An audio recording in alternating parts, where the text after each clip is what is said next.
Things you wouldn't hear on a property show. So, it's a 2 up, 2 down. It's unusual, but those are the testicles I was born with.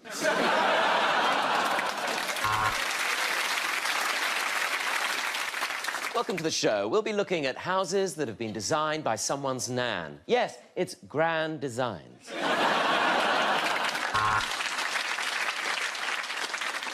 Of course, finding something in London on your budget was very, very difficult. So this property does come with a bit of a commute.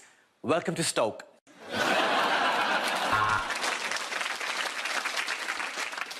All property is theft. Good night. Bit mean, but we've put together a montage of first-time buyers being told about stamp duty for the first time.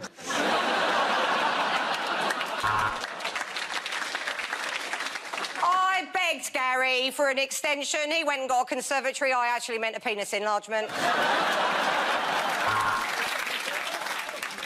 This week, Bert has bought a yurt. And that sentence alone makes this the most fun show we've ever done. Hi, I'm Kirsty Allsop, and this week I'll be patronising more millennials. You can't have dreams and a second bedroom. Wake up.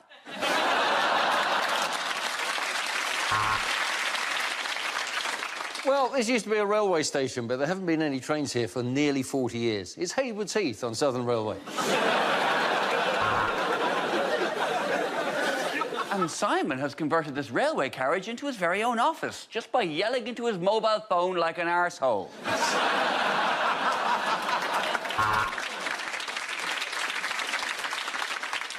This house was built on an ancient burial ground, which is why the episode's been hosted by me, the ghost of a hunchback Victorian boy trying to explain fixed-rate mortgages. Now, this next property is about £50,000 over Philip and Susan's budget. Luckily, though, Philip's grandmother has just died.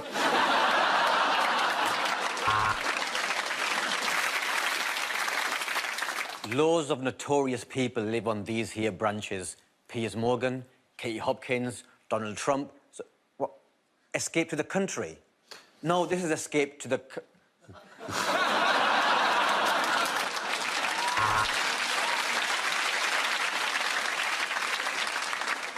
So, if you want to brighten up your kitchen, turn the light on.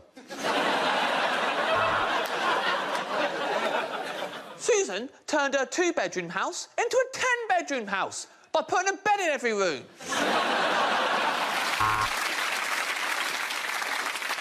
I'm Danny Dyer. Welcome to Let's Do This Gaff Up.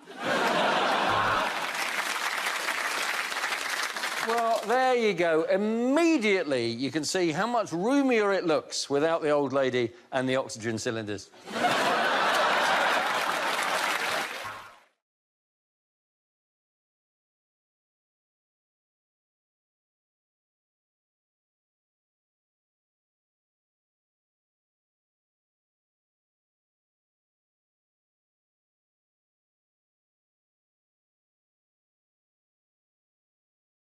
Now we come to scenes we'd like to see, so if everyone can make their way over to the performance area, please. I'll read out this week's topics and then we'll see what our panellists can come up with. OK, here we go. The first subject is unlikely complaints to TV channels. Dear Jim will fix it. Why aren't you replying to me letters?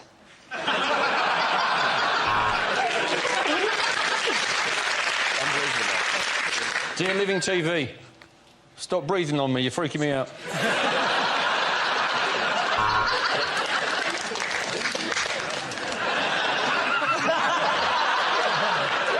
Dear BBC, I find it extremely offensive that after each scene we'd like to see, the host, Dara O'Brien, appears to emit a loud fart.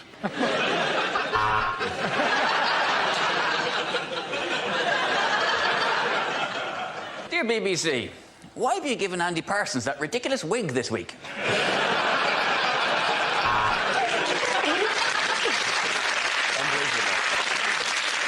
BBC, I recently saw something on the Antiques Roadshow I would like to purchase. How much is Fiona Bruce?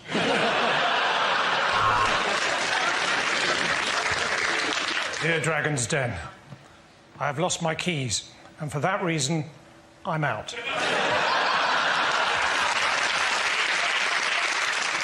Dear ITV, I just watched Loose Women in High Definition. Please remove this option.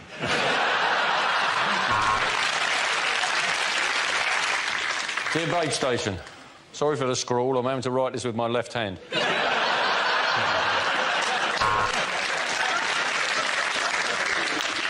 Dear Babe Station, I've watched your channel for 10 hours now, and I've yet to see a film about a pig working as a sheepdog. However, I shall persevere. Dear Channel 5, I have watched Celebrity Big Brother. I think it should be renamed Big Brother. Dear BBC, why don't you get Irish comedian Ed Byrne to do a documentary about ladies' pants?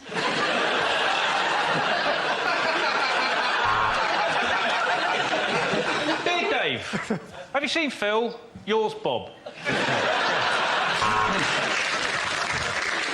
Dear Embarrassing Bodies, I'm a man trapped inside a woman's body. I got mixed up between superglue and lube.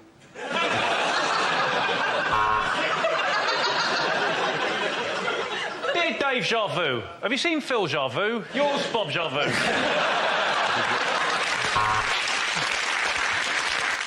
Dear BBC, where can I get one of those blurred number plates you always see on television?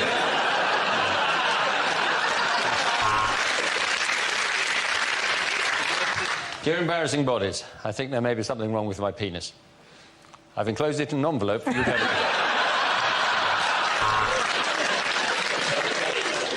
Dear BBC, why have you changed the name of Snog, Marry, Avoid to Three Men in a Boat?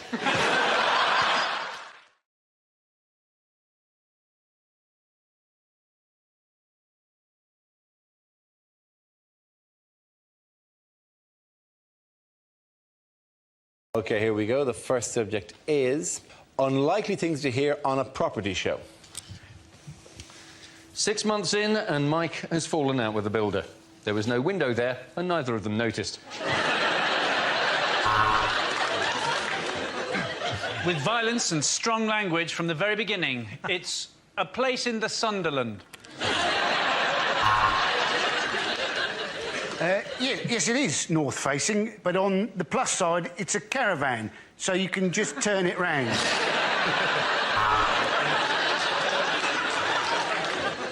Get that fish out of here, it stinks. You should never leave a place in the sun.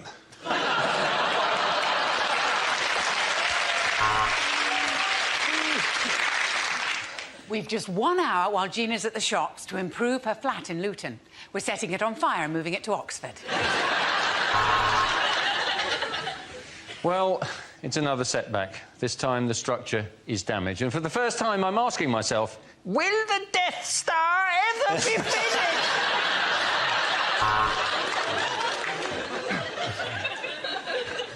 And more information on how to get together a deposit for a house can be found in our free leaflet, When Will Nana Die?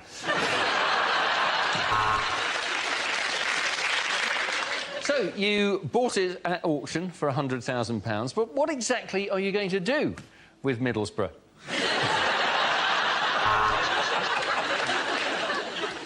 Well, what we've done is we've knocked the wall between the kitchen and the lounge down, and what that's done is killed all the people who were sitting in the lounge. The kitchen's done in a very modern style. We call it Crack Den. We're looking at a well-equipped council house in Hull. Fridge, oven, washing machine. In fact, this is one of the nicest gardens we've seen. This week on Grand Designs, my gran designs a house. It'll be shit. She's got terrible arthritis and not even a rudimentary qualification.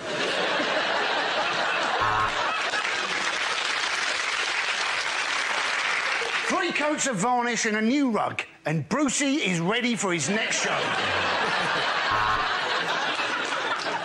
Welcome to the 74-hour-long obsessive-compulsive episode of How Clean Is Your House? Knock it down, tarmac it, fuck 'em.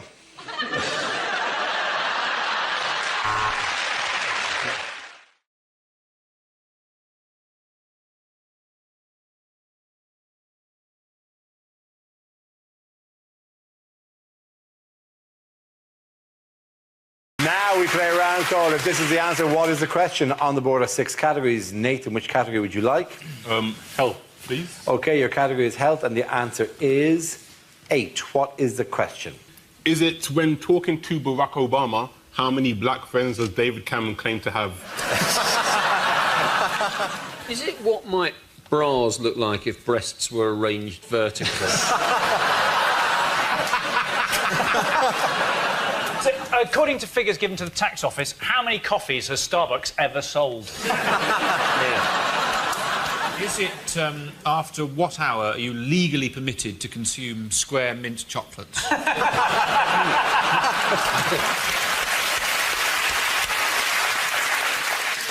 Is it how many times has Julian Assange watched the complete DVD collection at the Ecuadorian embassy? Is it, in fact, how many Father's Day cards did Boris Johnson get? Is it how many episodes of Top of the Pops from the 1970s are safe to repeat? Is it how many thousand people are looking at this thinking, why is Lamar doing comedy?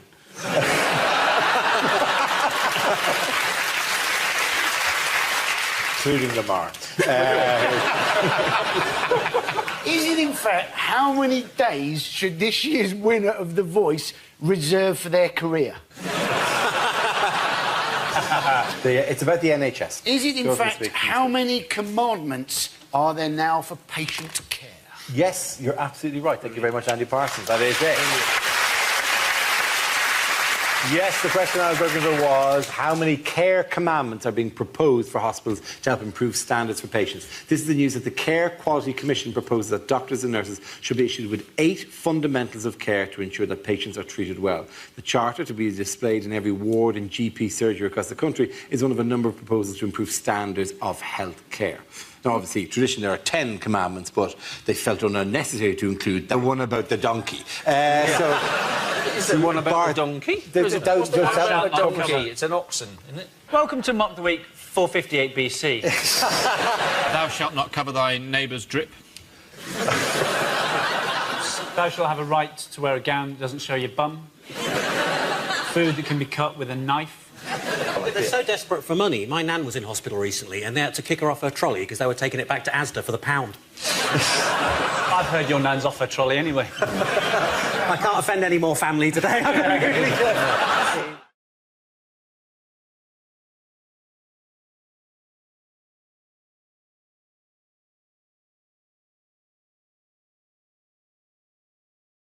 An unbelievable headline. Miliband fails to look normal while eating a bacon sandwich. That was the news in the effect that day. I like that they said his advisors stepped in. But I just imagine they stepped in and like, open wide, Ed! I think this is good PR for him, because although they actually say that people who eat messily are very good lovers, and also they're covered in crumbs that you can use for snacks. What's it matter if you can't eat a bacon sandwich? My dad's well good at eating sandwiches, but he'll be shit running the country. He upset everyone, didn't he? Because he upset people by eating it badly and looking unpleasant, and he also upset the Jewish community, of which he is part, by eating a bacon sandwich. He's like, for his next PR thing, he's going to hold up... He might as well just hold up a picture of Margaret Thatcher and eat a packet of Frazzles on Ramadan.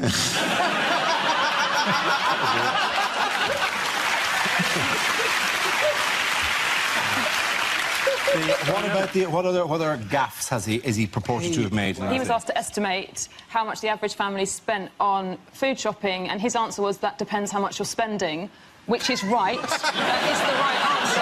And then everyone went off on one, and then they said, oh, I want a number figure, and he said between £75 and £80. And they were like, oh, no, actually, you're out of touch. It's £100. Yeah, if he had said £150, we would be tearing a strip off him, like, oh, what are you eating? Caviar? It's like when you're guessing someone's age. You always go under what you think the actual answer is. Always go lower. You don't go, what, say you're 50, 55? What? I'm still in the school uniform. The reason it was so cheap is in fact what he does is he buys a lot of reduced price stuff that is way past its sell-by date in case his brother comes to visit. My theory is that he probably doesn't do the shopping. He doesn't do the shopping, and even if he does go to the shop, he probably hasn't got any money because he's always brought the wrong trousers.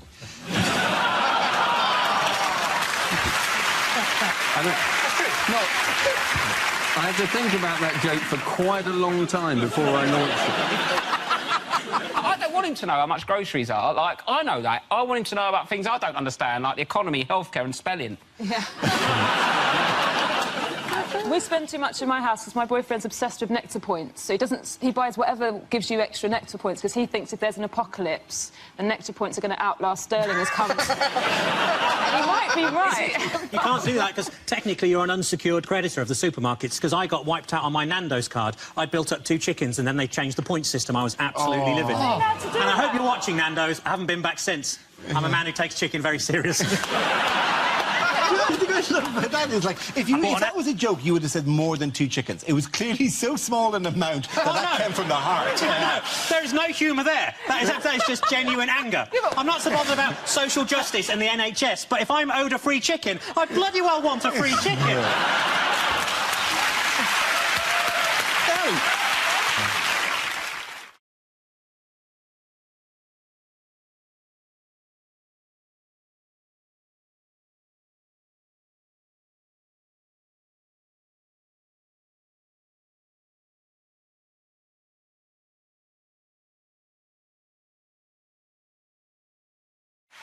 We start with a round called If This Is the Answer, What is the Question? On the board are 6 categories. Holly, which category would you like? Can we have home news? OK, home news it is. The answer is no. What? What is that going to be about, I have no idea what story this could possibly refer to. What is the question, Holly? Is it UKIP's immigration policy? Is it do Man United have a defence? Is it how should you not answer the question, did you pack these bags yourself? Is it what is the least uttered word in a porn film?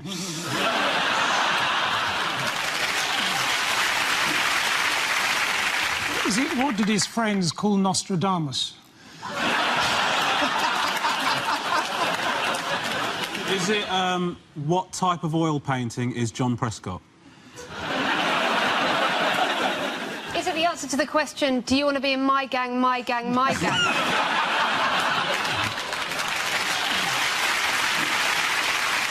Is it can Tesco's financial director count?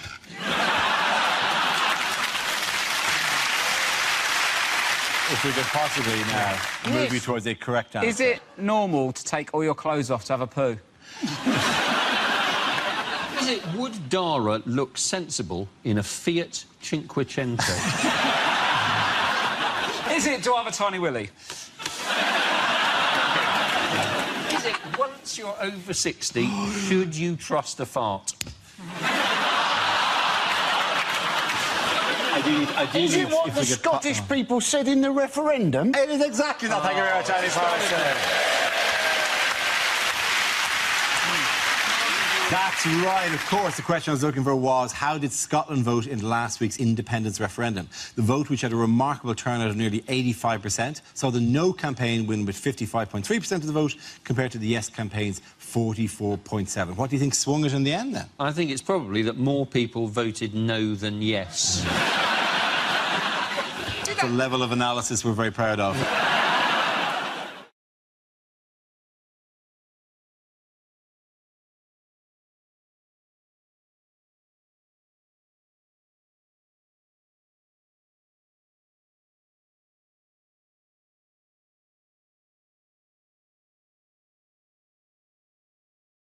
It is about ID cards.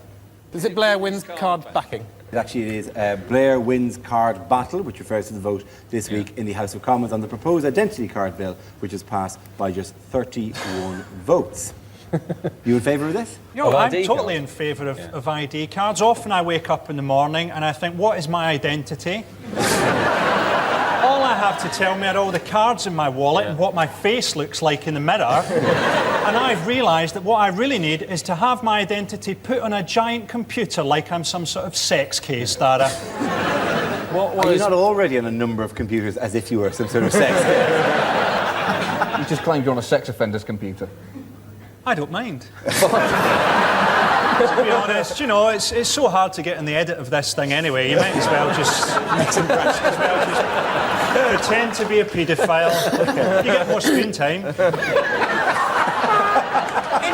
Anyone knows I'm not a paedophile because I don't have a beard. What worries me about it, and it doesn't worry me at all particularly, apart from the biometric testing of the fingerprints and the irises of your eyes, because I don't like the idea of some hairy great border guard staring into my eyes on the basis that some of them might quite enjoy it. A friend of mine actually went to Bulgaria a long time ago, but they looked at his passport, and on his passport photo he'd actually had a beard which he'd shaved off before he went on holiday. And so this guard sort of looked a bit confused, and he explained he used to have a beard. This guard actually went and got a bit of fur and gaffer taped it to his face. Looked at him, and then they shot him.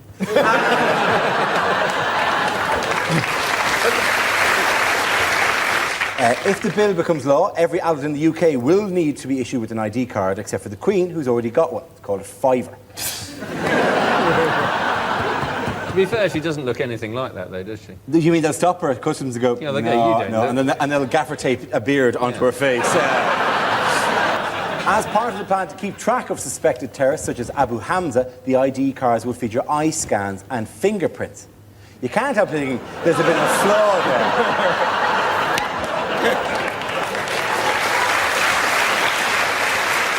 The winner of that round was Rory's team.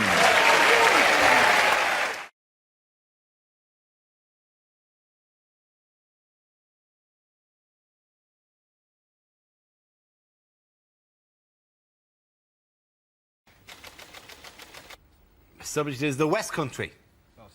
Who?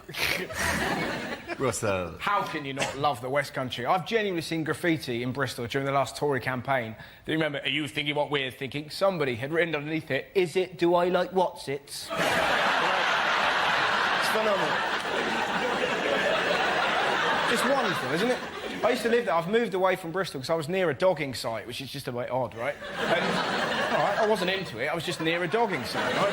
And I was talking to my friend. I was like, Jane, why do they do dogging near the house, right? And she looked and went, apparently you got really great views of the Clifton Suspension Bridge. And you're like, well, you've got faith in humanity, haven't you? Just the idea that I tell you what, it's only when you're doing the nasty in a Cortina that you can truly appreciate the work of Isambard King of Brunei.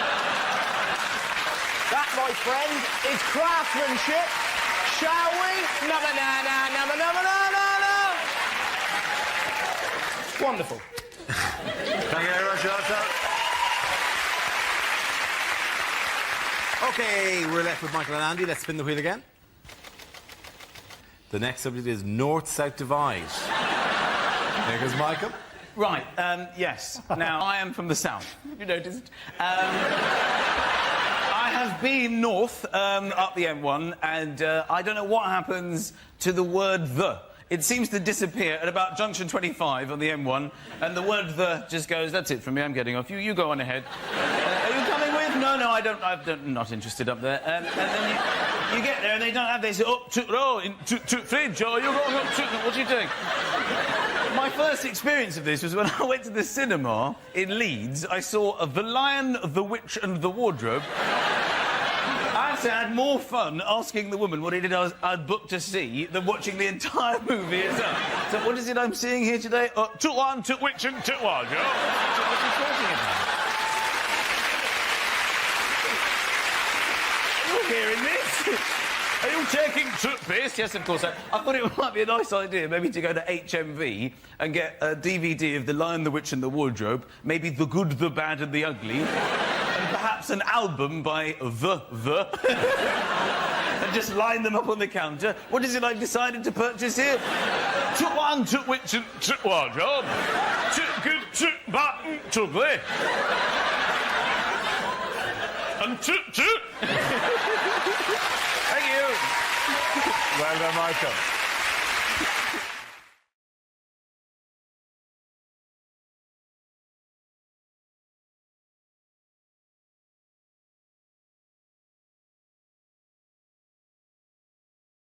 Unlikely things to hear on Doctor Who. When I was giving you a quote as your cleaner, Doctor, I was giving you a quote from the outside.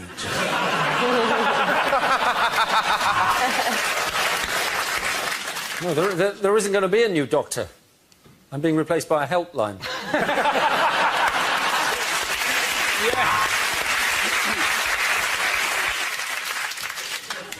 That is the last time we park the TARDIS outside the Portaloos at Glastonbury.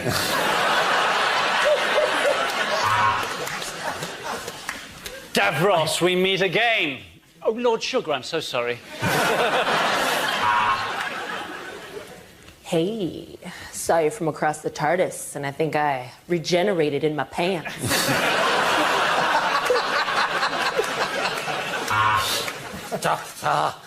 Doctor, you must help me. I think I'm a pair of curtains.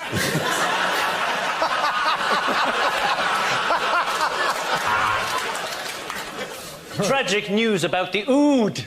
There's been a terrible flood. They tried to escape into the wood, but it didn't do any good, and now they're all dooed.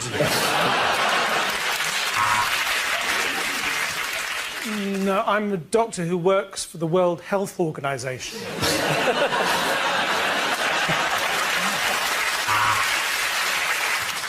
Yes, I mainly hang around young women. Yes, I was on television in the 1970s. Where are you going with this?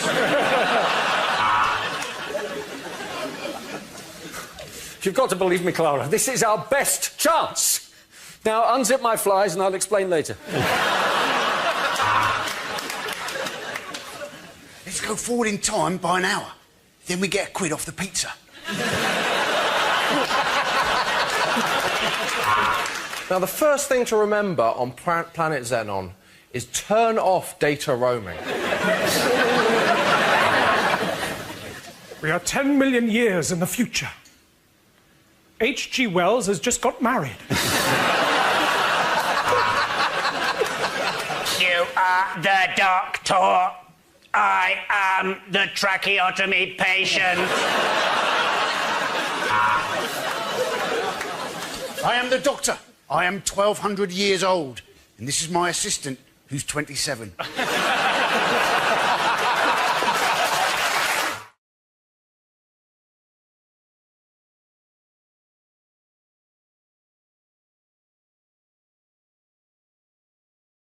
Start with a round call. If this is the answer, what is the question? On the board are 6 categories. Gina, which category would you like? Entertainment news. OK, entertainment news. The answer is 50 nights. What is the question? Is it how long does it take me to successfully build an IKEA wardrobe? Is it if an MP spent one night in a hotel, how many nights would he claim for? Is it how much of a start was Stephen Hawking given at this year's London Marathon? Oh, and so it begins! And so it begins! The show has been going 10 seconds. How many nights per year does the Queen sneak away to do karaoke? under the alias of Big Mama. Is it how many late shifts would you have to do at B&Q before you came to dismiss life as a grotesque pantomime? Is it dogs often go to fetch help when their master is in trouble? How long would you have to be lying dead before your cat gave a shit?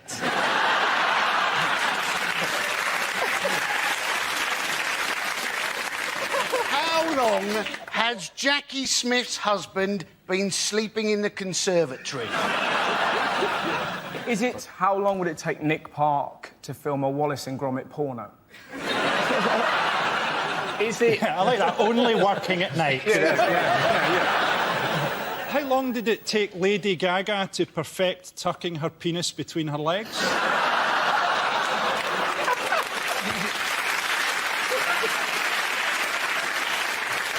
Is it which themed disco evenings have the most restrictive age policy? 50 nights.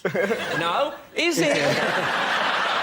Is it how long before we get the right answer to this one? Yeah. I think I've got the right answer. No, don't do that. I haven't done a funny one yet. Stick around, right?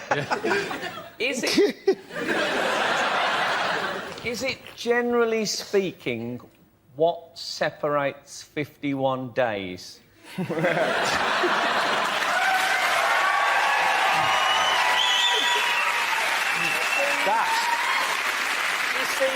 You don't have to be rude. Is it the number of nights that Michael Jackson was going to play the O2 Arena? It is, of course, absolutely. Thank you very much, Dan.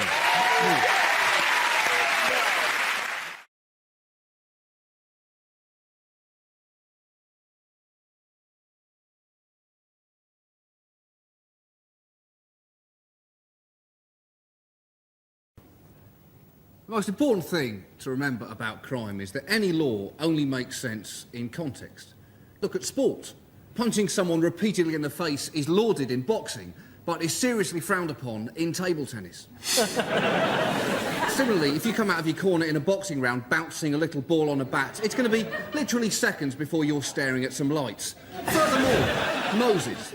Now, there's a man who'd be on pretty much anyone's list of top 5 Jews. But think about it.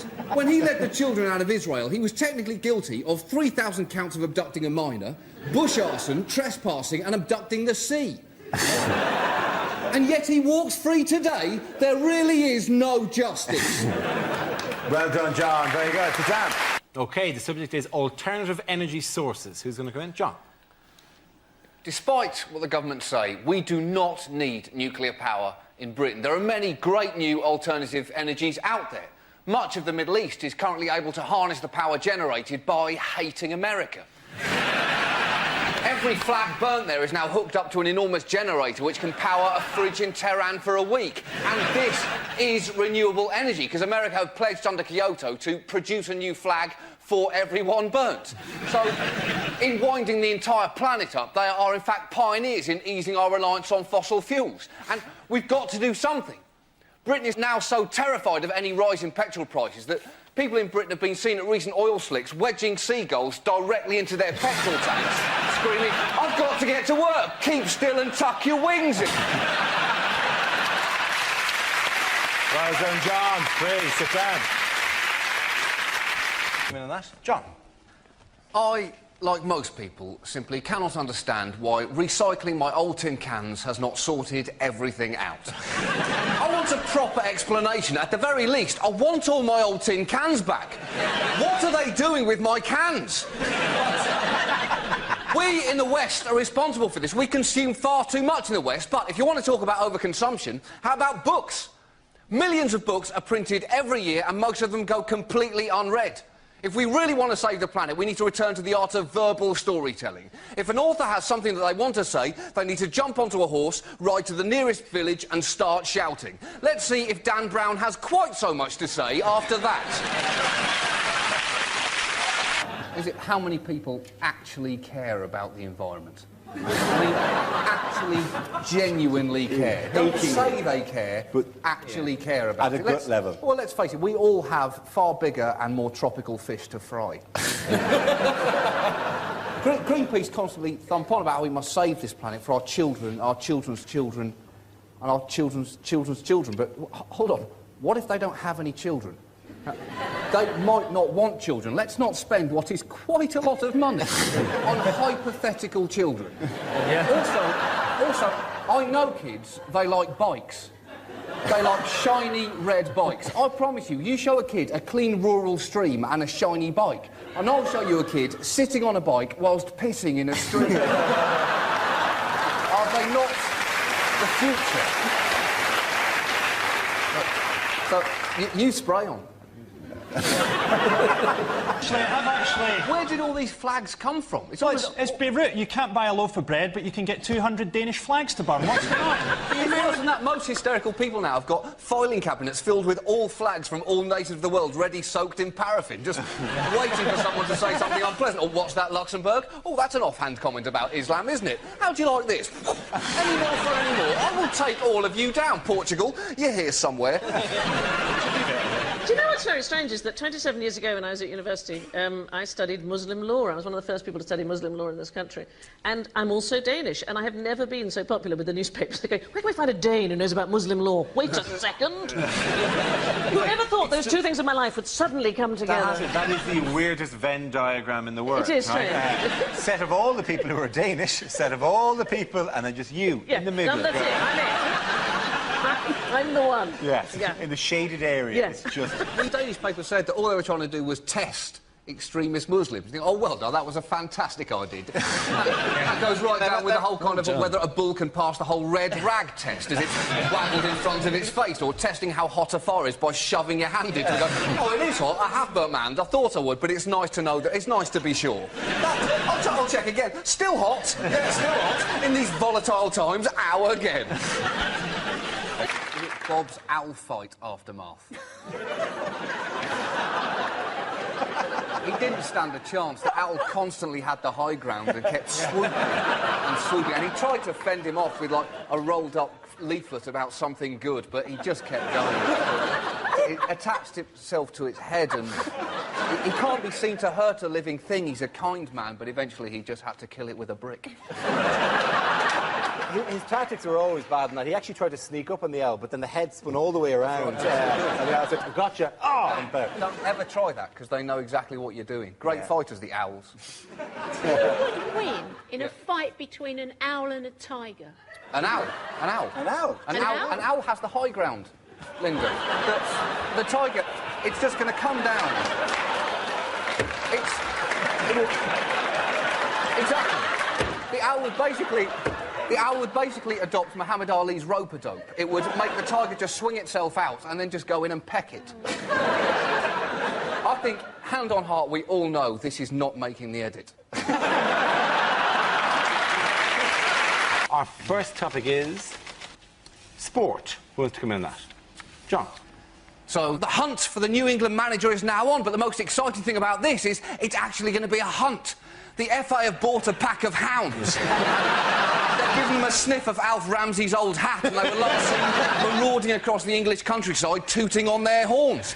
Sport is now the only way to guarantee improvement in a country's transport infrastructure.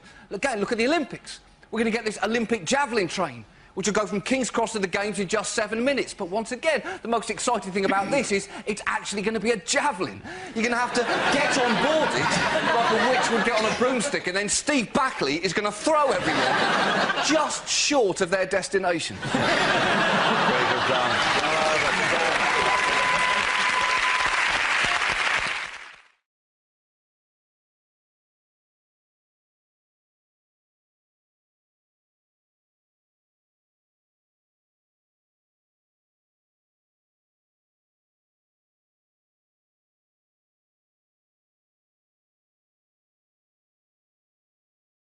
What did the Bank of England unveil last week?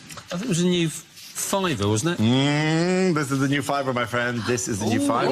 Make it rain. Oh, yeah, I never thought of doing that. Like, oh, yeah, fiver. Yeah. Oh, You're making it drizzle. Hang on, that's it, isn't it? That's the motion. These were lent us by the bank for, you know, interest in satire, not for me to go, baby. It's literally the worst rap video of all time. Never see Snoop Dogg and Dr. Dre fetching the money they've just thrown. Oh, honey, yeah, £30. Does that make your dreams come true? Oh, this would be terrible. Imagine, because they're actually they're plasticky and clear and see through their polymer notes, which means you could actually go to the laptop and go, I can see you. I can see you. Can you see my money? Imagine that, cashier. I can see you. I can see you. Just pay for the condoms and leave. The testing that they put them through, they said they dipped it in tea for, you know, all those times you mistake a fiver for a hobnob. I often do that when I'm taunting younger comedians. Oh, really? I eat my fibers. It could be they realised the recession was caused by people leaving fivers in their jean pockets, putting them in the wash. Fivers only last they only rarely last 5 years, a £5 note. So, yeah, you're thrifty, aren't you? Yeah? I could make a fiver. I can't even make it last 5 years. I mean, honestly, cost of living. This is the most I've ever been paid for this show.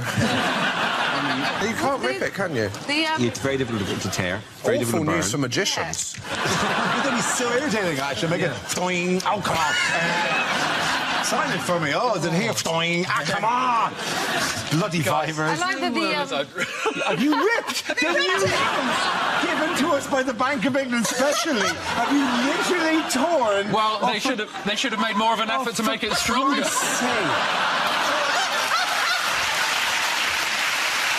Back to the drawing board, guys. Can I ask if that's actually allowed? Because one newspaper went mad about the fact that you were defacing the Queen, and then they said of all the indignities Churchill has suffered, being scrunched up, dipped in tea and Ribena is the worst. And I was like, surely it's the nodding dog commercial. Is that less dignified? Oh, yes. We shall fight them on the beaches. Okay, so those are the fivers, yes, please, if you can. Guys, bad news, I lost mine.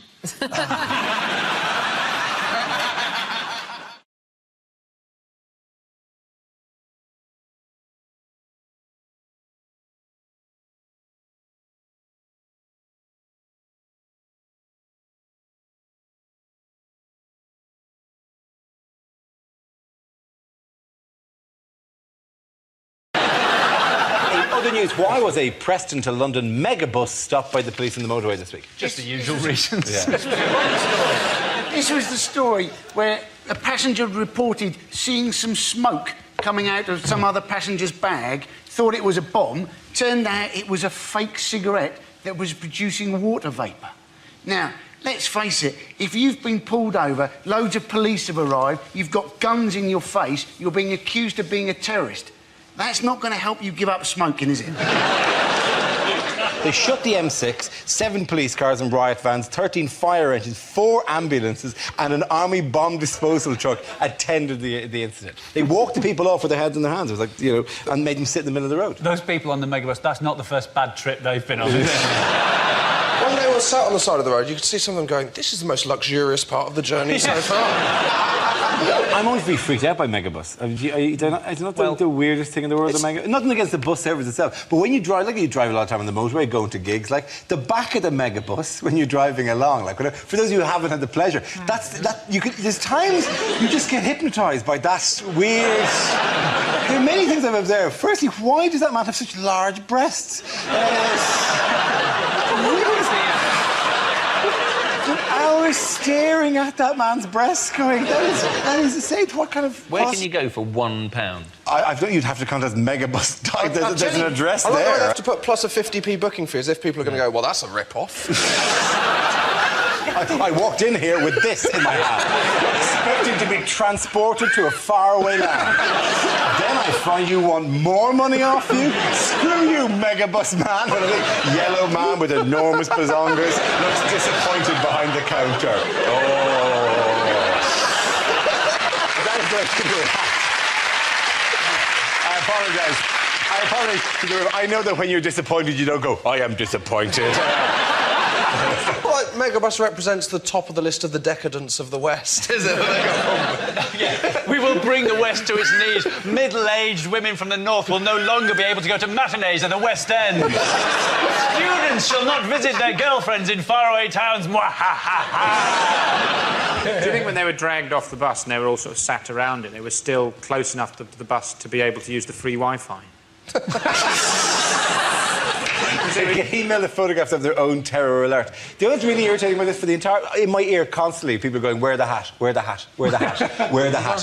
Yeah, they gave me a yellow hat because they think I look like the Megabus guy.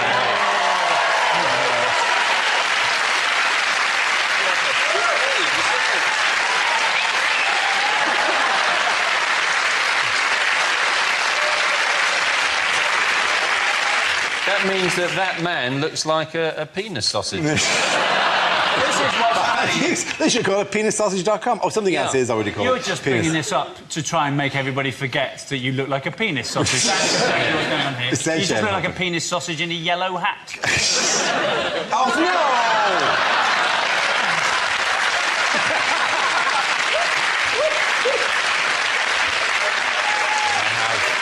I have lost ownership of the joke now. Somebody's got another new Twitter avatar. OK, Grant, at the end of that round, although I should get the points myself for the assault to my dignity. Ladies, at the end of that round, the points go to Chris Hugh and Milton!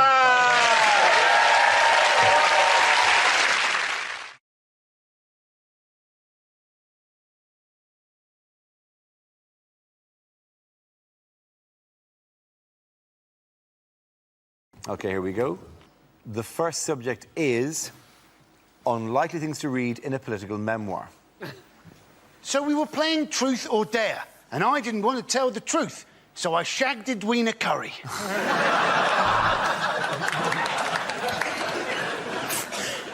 Big Ben struck 12 and stopped. Thank God. My buttocks were on fire.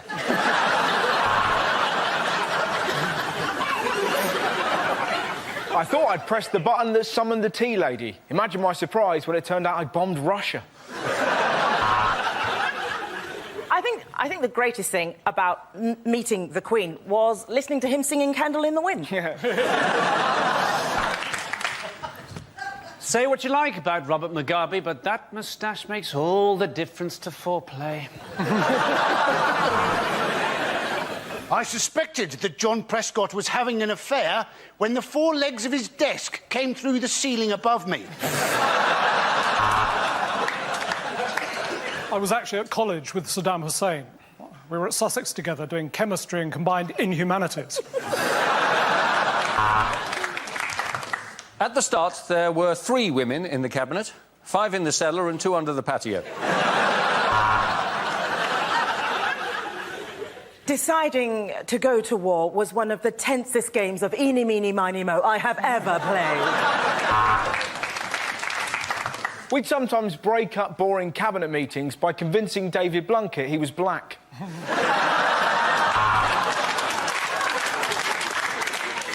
Oh, when we got into Bosnia, the first thing we did was get the United Nations troops setting up trestle tables with plates of cheese straws and sausage rolls. But it turns out we were supposed to provide a buffer, not a buffet.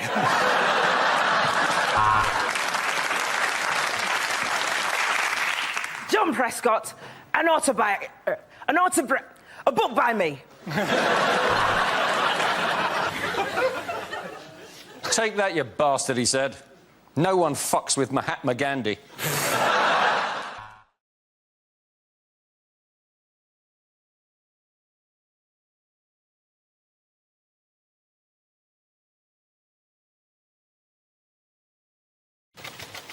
And subject is music. We don't know much about Galileo. He was a poor boy from a poor family. I live in a grade 2 listed building, which of course means that everyone in it has to be quite good at the piano.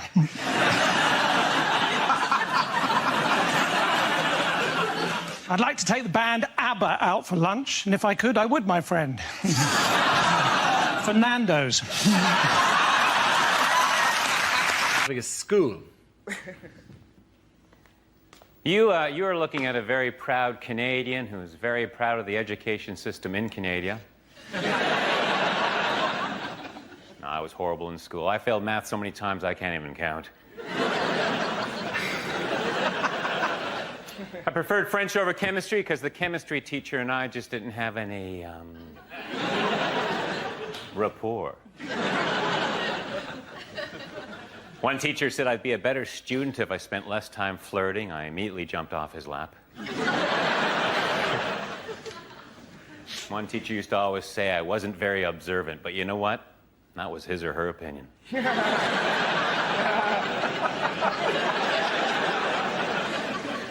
I was going to join the debating team, but someone talked me out of it. In high school, I was voted most likely to reminisce.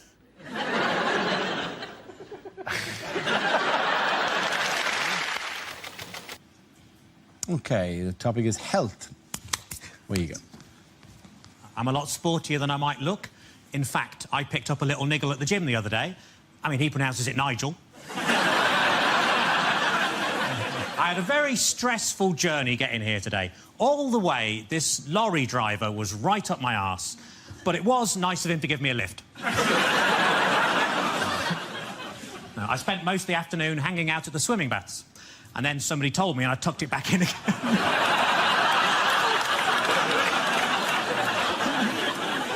I put on a lot of weight recently, so I rang up Weight Watchers. I said, it's an emergency. Can you send somebody round? And they said, yes, we can. We got loads of those.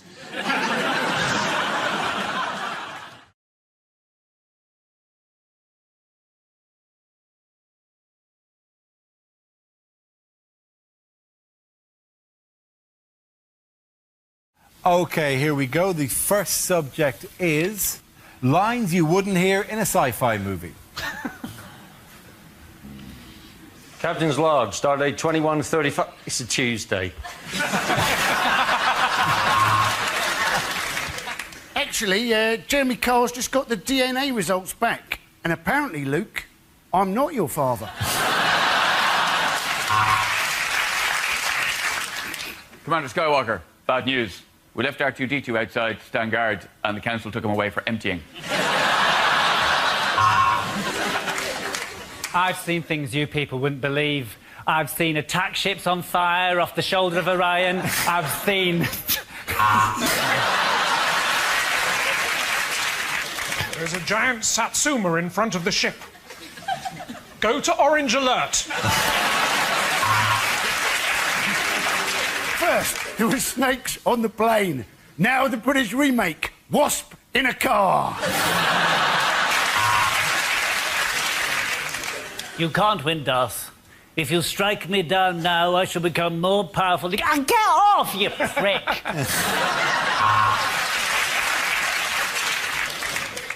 What is it, Captain? I've never seen anything like it in my life.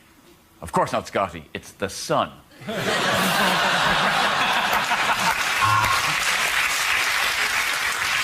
Since you have got your laser gun trained on me, I've got a bit of stubborn hair just here.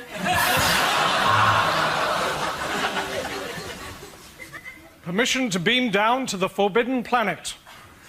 No.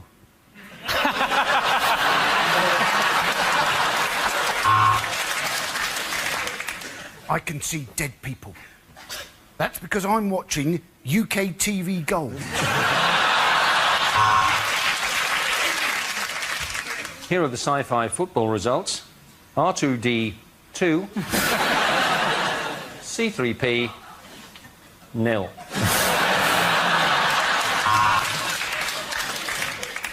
Look at all those fading, dwindling stars, forced to eat bugs in a jungle.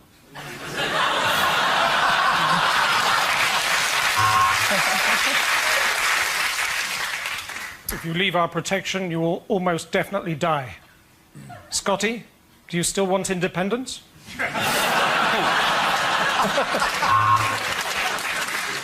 Luke, I am your father. Go to your room.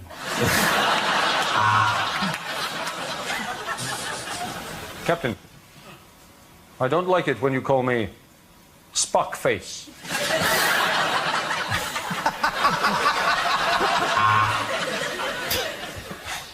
To boldly go where no man has gone before. Anne Widdecombe.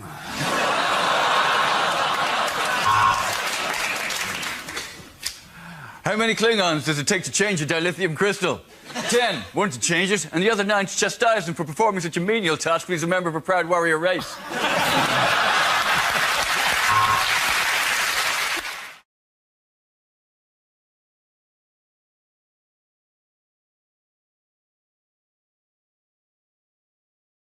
The talk of Twitter during England's first game? Mr. Philip Neville. Yes, it was Phil Neville. People were disappointed that he didn't have much charisma as a co-commentator. This is Phil Neville. He's not a byword. No one before that was going, well, my dream dinner party. Well, Martin Luther King, Gandhi, Philip Neville. He's a very boring man. What do you expect? The thing is, I felt sorry for him, though, because, you know, basically, he wasn't as good a footballer as his brother Gary. He's not as good a commentator as his brother Gary. You feel if Phil Neville entered a Phil Neville lookalike competition, Gary would win that. The only person who thinks that Phil is better than Gary is Ed Miliband. And the choice of music doesn't mean an inspiring piece of music. The ITV music in particular is just a guy going, Brazil. And they put the rest of the song out. It's like, it's a really good song. It's a really famous samba song, that one with like, dun dun dun dun dun dun dun dun dun dun. No, we don't want the bit. We just want the bit where you go, Brazil. I like it. Obviously, I've loved the Brazilian rhythms. Yes, obviously. Yeah. Obviously, I look at you and I think, here's a man who loves Brazilian rhythms. I think Josh Widdicombe and I think the intoxicating samba rhythms of Brazil. You know, we see you backstage, Josh, where you wear that giant, like, headdress that comes all the way out. And you're just in there going, hey, what are we going to talk about in the show today? That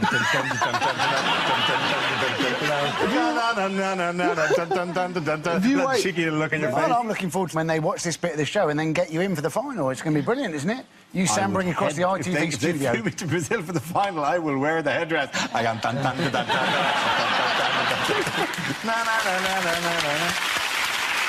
Oh, you're happy to wear it. I think if we had a whip round with this studio audience, it could happen. I'll just go on the beach behind the ITV studios. I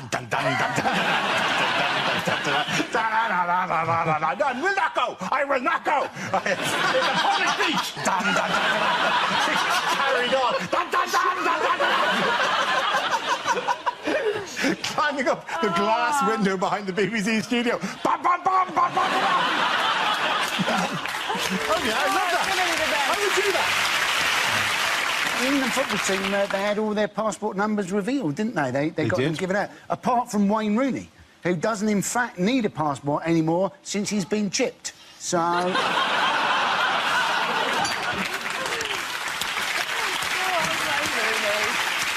I feel sorry for him. Wayne Rooney could have half an hour ago scored like a blistering hat-trick and be the most greatest, most beloved man in the country, and we're here still peddling the old stereotype about Wayne Rooney. He hasn't scored a hat-trick and then gone, I'll go for that. I'm going to celebrate by watching my favourite show, Mock the Weeks. I've rigged up a whole satellite thing in the dressing room. Come on, guys, let's watch Mock the Week in the dressing room. I was spraying, what a result. I wonder, has the good news filtered through at home? And next to him is Phil Neville going, Ed Miliband's joined them in the dressing room to celebrate. Boss of Nando's. You think the boss of Nando's, Ed Miliband, Phil Neville and Wayne Rooney are on a night out in Rio tonight watching the show? Yeah, going, damn right. Our stock has never been higher. Dun, dun, dun, dun, dun, dun. At the end of that round, the boys go to Josh, Sarah and Andy.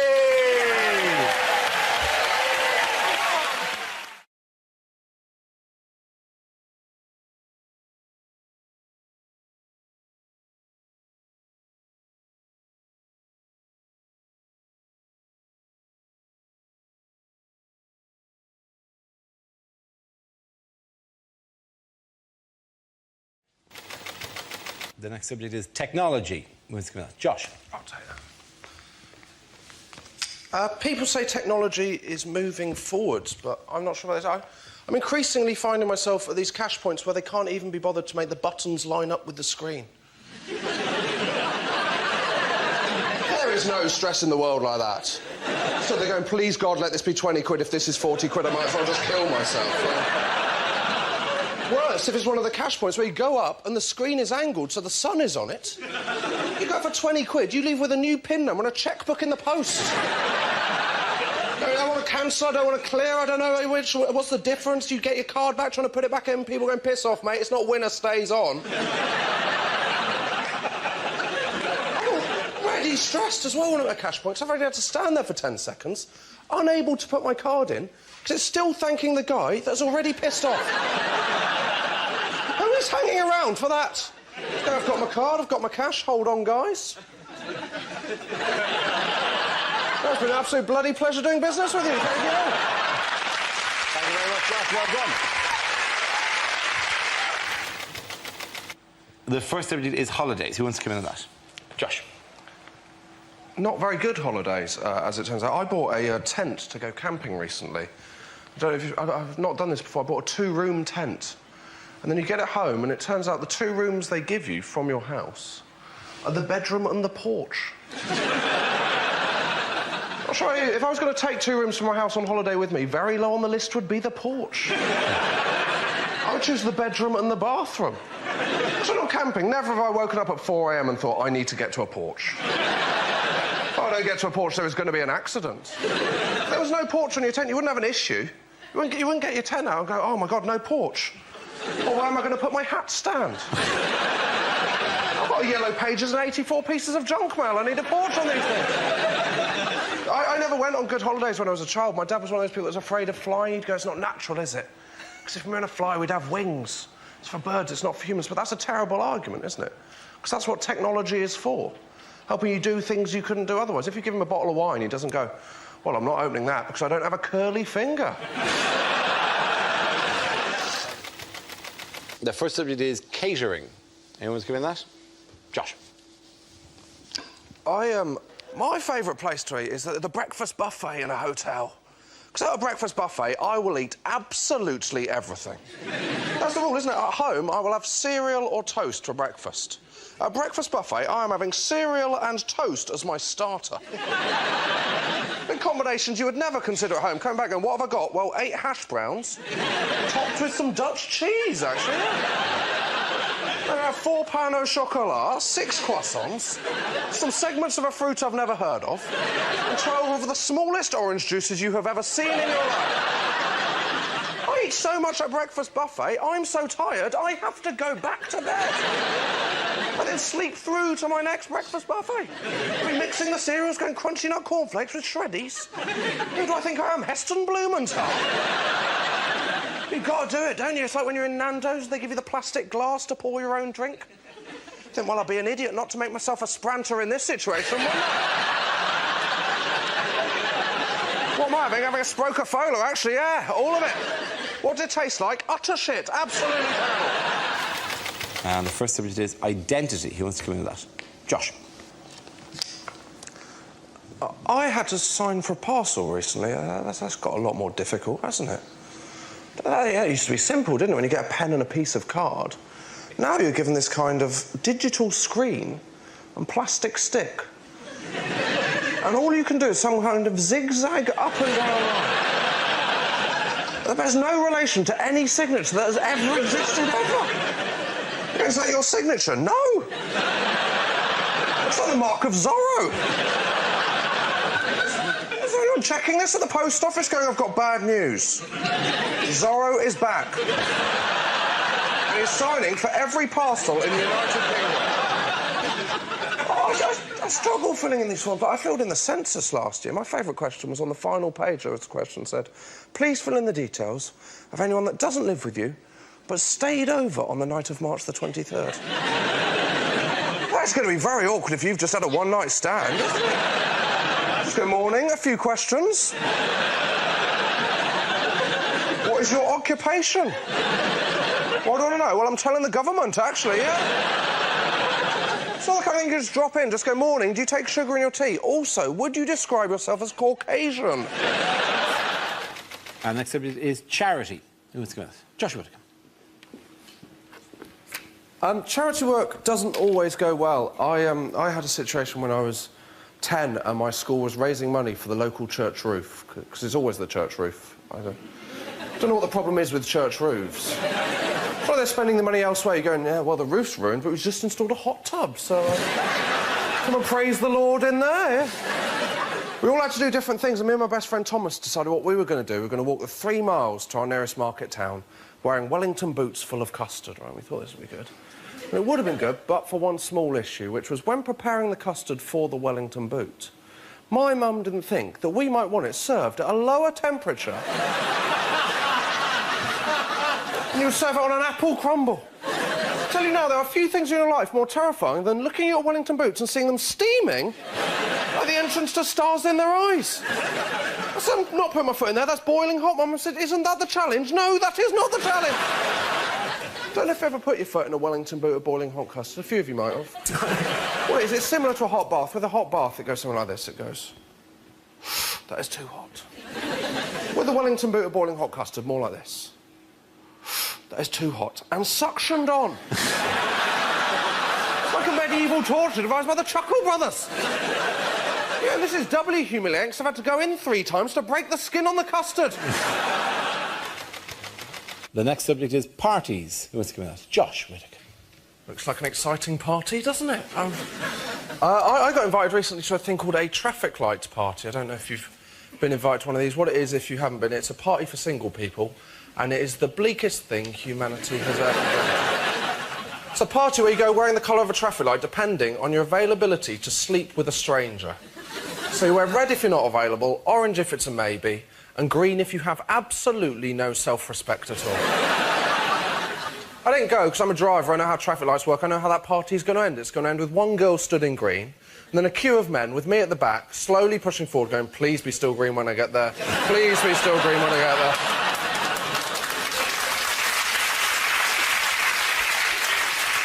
Also, I'm a driver, I've driven with people. When they see orange, they'll just go, well, that's essentially green if I go out fast enough, isn't it?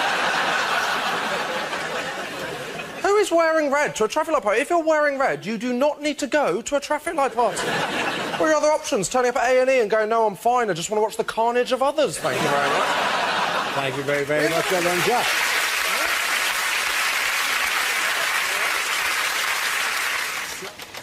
The topic is the home. Josh Whittaker. My flatmate is kind of filling our kitchen full of all the kind of pointless things my mum has in her home now. I don't know if you've got... We've just got this tea bag saucer, the saucer for tea bags. It's a very useful item. If you haven't got it, what it is, it's a saucer that you keep halfway between your kettle and your bin. It's basically for when you make a cup of tea and then you get the tea bag, look across at the bin and go... I mean, that's a journey, isn't it? I mean, that's 3 or 4 yards. I mean, I need a stop-off. That's like driving to Leeds. I could die of tiredness. Then you walk halfway, put your tea bag down, go back, pick up your cup of tea and walk past the bin and out the kitchen. All we've done is create a kind of tea bag death row. That's all we've done. We've got our tea bag sauce on our breakfast bar. If you haven't got a breakfast bar, what it is, it's an extra yard of sideboard. And it's for eating your breakfast. It's when you wake up in the morning, you want to eat your breakfast, but you think, bloody hell, it's too early for a table, isn't it? I mean, I can't handle one of them until lunchtime. I mean, what I want is something slightly higher and less comfortable. That's what I'm looking for here. There's one thing I don't want to eat at 8 a.m. It's a bar. That is the reason I feel so shit in the first place. First topic is childhood. Who wants to come in on that? Josh. I grew up in a small village in Devon, which was as fun as it sounds. Very little happened. To give you an idea, the most exciting thing that happened in my village was when I was 7, for a brief period, there was a bull in a field. And I was terrified of this bull. I used to walk past him. My dad would go, oh, don't worry about that. He's more scared of you than you are of him. And I used to think, no, he isn't, mate. Bonfire night was the worst, though, because the build-up to bonfire night was just warnings about the way it was going to go wrong. They go, oh, bonfire night's coming up. You're either going to get burnt with a sparkler or hit with a firework. My favourite was on Blue Peter every year. They'd have the same warning that applied to no one in Britain. Every year they go, oh, bonfire night's coming up, and if you do own a pet tortoise... Well, they go, if you do own a pet tortoise and it's hibernating in a box, do be careful to not absent-mindedly throw that box onto the fire. I don't know how unlikely that scenario is. So I know no one who owns a pet tortoise. Secondly, how unruly is your bonfire night getting? You go, yeah, just chuck everything on, yeah. Yeah, Guy Fawkes with their shit, show him what I think of him. Go into my houses, get my boxes, don't look in them, throw them on the fire. I don't care that the contents is snoring, throw it on, I told you. 2 months later, you walk around your house going, where the hell is Sheldon? The warnings there were wrong. The warning on sparklers, it'll burn your hands. That happened to no one. The warning on sparklers should be, if you're planning using a sparkler, do be aware you will do the same 3 shapes you did every other year. Zigzags, circles. Go on then, I'll write my own name. That is it every year. We used to have those home fireworks displays when they'd be terrifying. Most people were interested in health and safety. My dad didn't bother with that. He'd just go, well, you know, we've got 6 fireworks, the cat's got 9 lives, we're going to be fine. We'd be firing off fireworks towards the village like we declared war, and then the whole thing would climax with a Catherine wheel nailed to a gate failing to go off. My dad creeping up on it, us going, Dad, you're not meant to go back to a lit firework. Him going, don't worry about that, it's more scared of me than I am of it, it'll be fine. Thank you very much, Josh Whittaker. The first subject is food. Who wants to come in on that? Josh. I'm not a fan of people that are pretentious about food, the kind of people that pretend they like dark chocolate. And by that, I mean anyone that claims to like dark chocolate, because no one actually likes dark chocolate. No one's eating normal, nice milk chocolate going, well, this is good, but I wish it tasted a bit more like paracetamol. All this pretension. I went into a cafe for breakfast the other day. One of the things they sold on the menu, toasted bread. That is called toast. What are my other options? Flaked corn topped with the juice of a milked cow? Maybe I don't know what people want from food. I was walking along the street the other day. A van went past. On it said, Waitrose, do you like your bananas green? And I thought, no. No, I'm not a huge fan of diarrhoea, no. I don't like my bananas green for the same reason I don't like my chicken Kiev's dangerously underdone. But now you go into Waitrose, all they have got is green bananas. You go, am I the only person that's ever bought a banana because they want to eat the banana? Someone else go, oh, I think I'll fancy a banana in about 7 days. Better go out and buy one now. Can you come out tonight, Steve? No, I've checked my diary, I'm eating a banana. And all they do is sell them in bunches, so basically what I've got is no bananas for 7 days, followed instantly by far too many bananas all at the same time. The first subject is weather. Who wants to come in that? Josh. My parents live in Devon, where they had these storms earlier this year. I got a very strange text off my mum just before the storms. She said, Josh, just so you know, the storms are on their way, so I've put the wheelie bin in the shed. I'm not sure what I'm meant to do with this information. I wasn't going, oh, thank God for that, I've been worrying. That's not what you do before a storm. Go, should we get the kids inside? No, no, no, get the wheelie bin in the shed, mate. Take another month to order one of them from the council. I'm watching the news going, terrible storms hit Britain, 14 wheelie bins are missing. I mean, I couldn't care less. I live 250 miles away. How strong are these storms that I need to watch out for the bin? The people I feel sorry for during the storms are the on-the-spot reporters. They are people that know their bosses do not value them at all, are they? They are people who've got to work and their boss has gone, have you heard there's a terrible storm on the way? Do you think I should go home? Better than that, mate. I'm sending you down to the edge of the sea. Where you're going to interview a man whose umbrella is inside out. People I don't like are the people that complain during the storms. People complaining their flights were cancelled. I wouldn't complain if my flight was cancelled during the storms. I'd complain if I got to the airport and my flight was the only one that wasn't cancelled. If you got to the airport and they went, EasyJet, flight E4597 is going to have a go for it. And it's crime. Away you go. So, I, had my cheese grater stolen.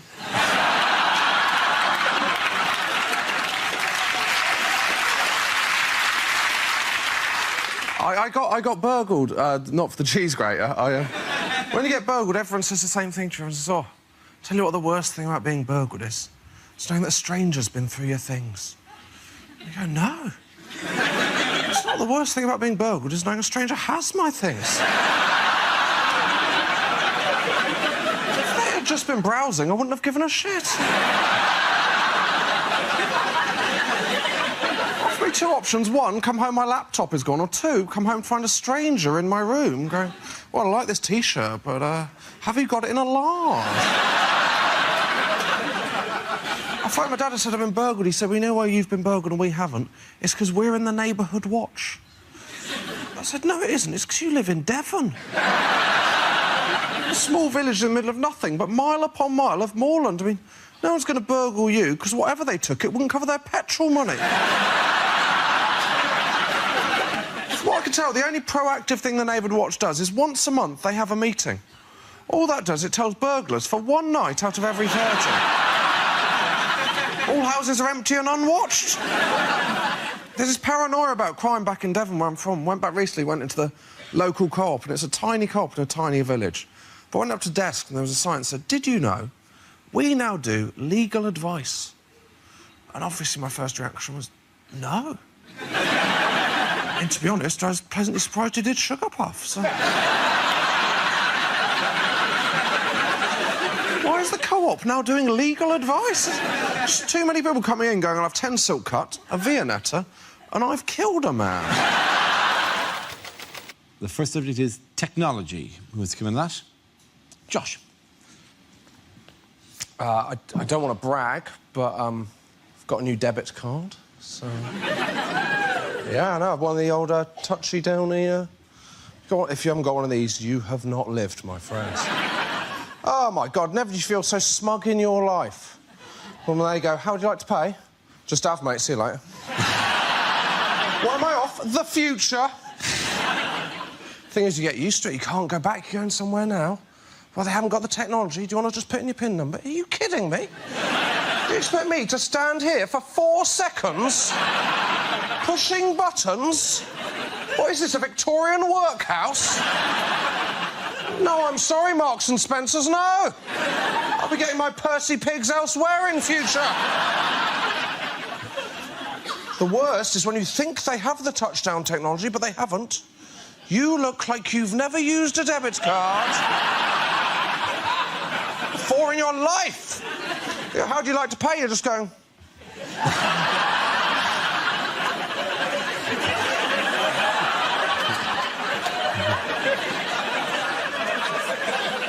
Are you having a breakdown? I don't like it when they've got the terminal and they have to ask for your permission. Do you mind if I just... Yeah, can't give a shit, mate. Just... What? Yeah, just in case he goes, do you mind if I just... Yeah, £4,000 unlucky, my friend. Enjoy your Sprite. It's the opposite of the other one I don't like, which is when the waiter makes too much of not looking at your PIN number. Hey, if you'd just like to put in your PIN number. Well, I wasn't suspicious of you until now.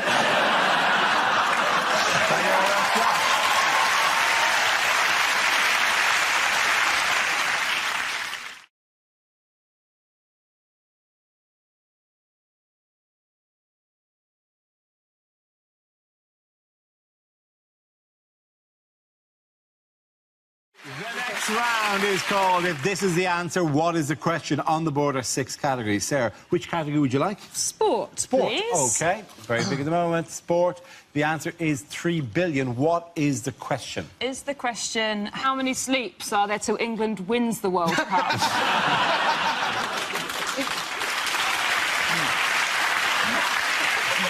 Is it how many people on the planet would be a better commentator than Phil Neville?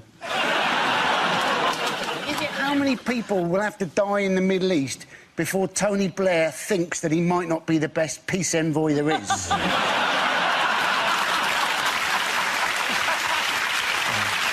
Is it what percentage battery life do I need on an iPhone to last all day? Is it about how many hairs were in the swing bin at the end of Chewbacca's full-body waxing? Is it the amount of adverts Joe Hart's been in? Is it how many free chickens is Gary now going to have delivered by Nando's? But I would do it!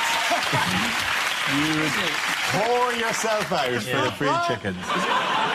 Is it how many times has David Cameron said to Nick Clegg, shh, not now?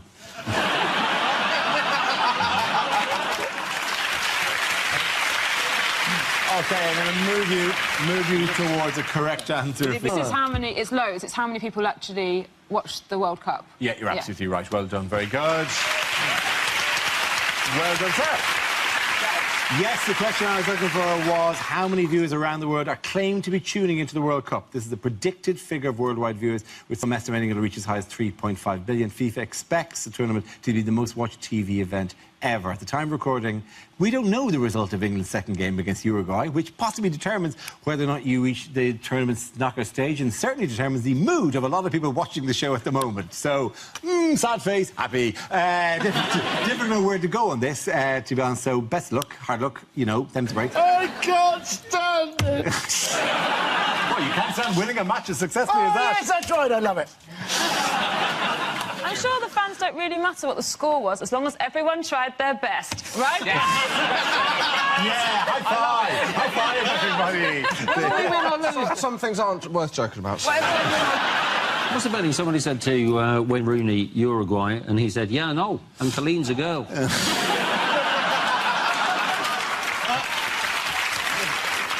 Didn't they try and acclimatise? One of the ways they acclimatised was by eating really hot curries. And apparently, Sturridge likes a vindaloo, Gerrard likes a madras, and Rooney prefers a plain naan.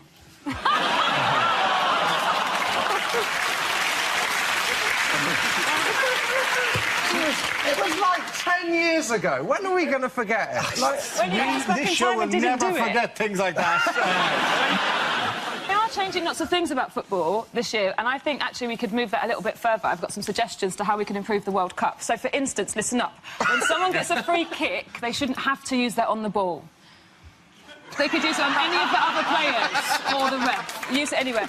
Also, when there's substitutions, I think that should be like online grocery shopping. Like, oh, you asked for Theo Walcott, but we couldn't find him. So we've sent you retired cricketer Ian Botham.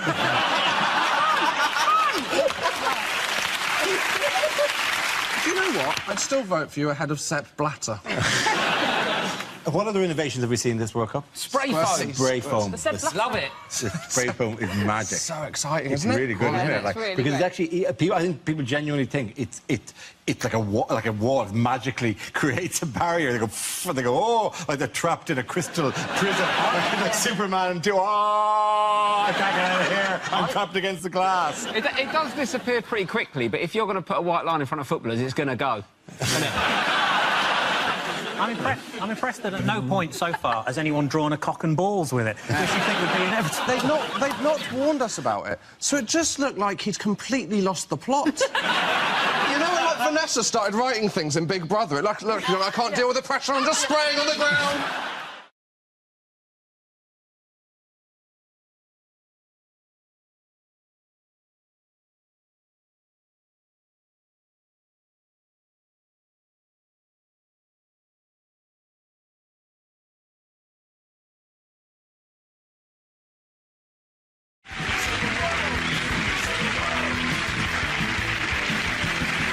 We start with a round called Headliners. Here's a picture of Prime Minister Gordon Brown with his immediate predecessor, Tony Blair. But what does BMCB stand for? Is it Brown's Mental Complete Breakdown?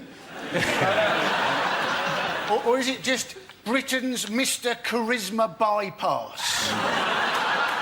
Is it Blair makes chimp body pop? Is it Brown's man boobs captivate Blair? Is it Blundering Morons Crucifixion Begins?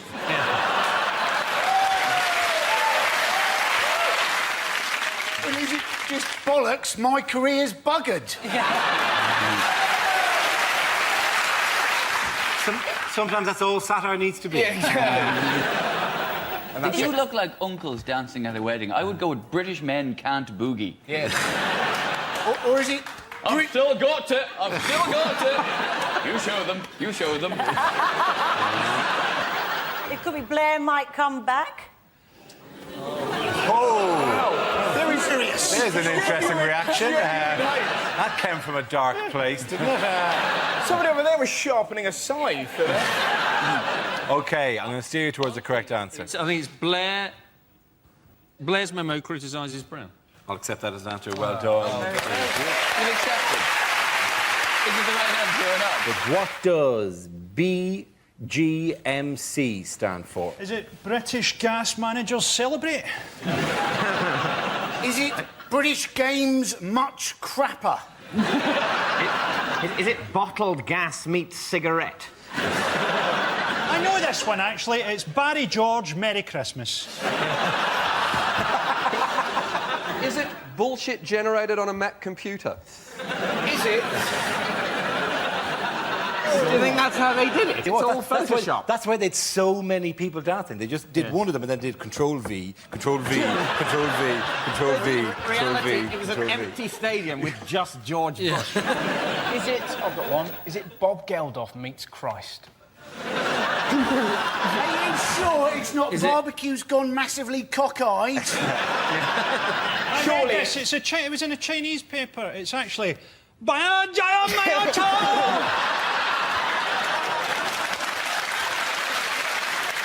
And that's fine now, is it? Yeah. Just to sort of say no, Chinese sounds a bit weird. To people who don't speak. Now China's got an economy, the racism's all allowed again. Is it properly Beijing Games most costly, I would have thought? Yes, it is. Very good. Well done, you, Dan. Here's a picture of Michael Jackson, but what does JFNG stand for? Is it Jackson's face needs grouting? Jackson finds nose gone, possibly. Juvenile fears now grow.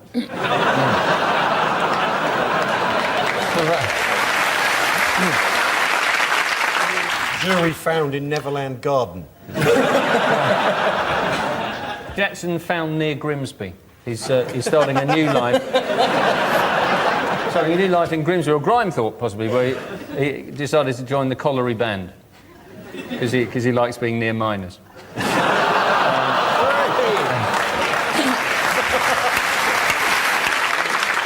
You know, he's now set up a website and a wristband that says "Make Puberty History." That's just for legal reasons. He was found innocent, by the way. No. Yeah, we're not disputing that, are we? No, I think what they meant was not guilty enough.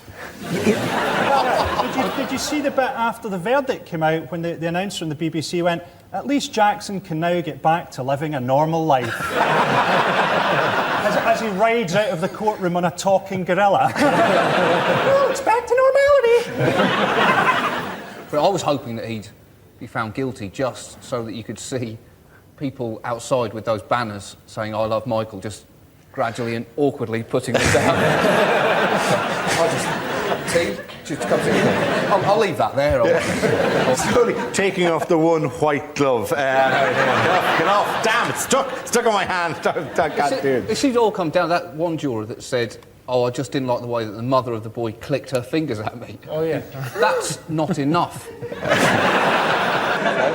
And he would have actually been found guilty if he was black, I reckon. I'll give you a clue. The J stands for Jackson. Is it found not guilty? Yes, it is, of course. The action is Jackson found not guilty. Well done, Hugh. Give him an applause.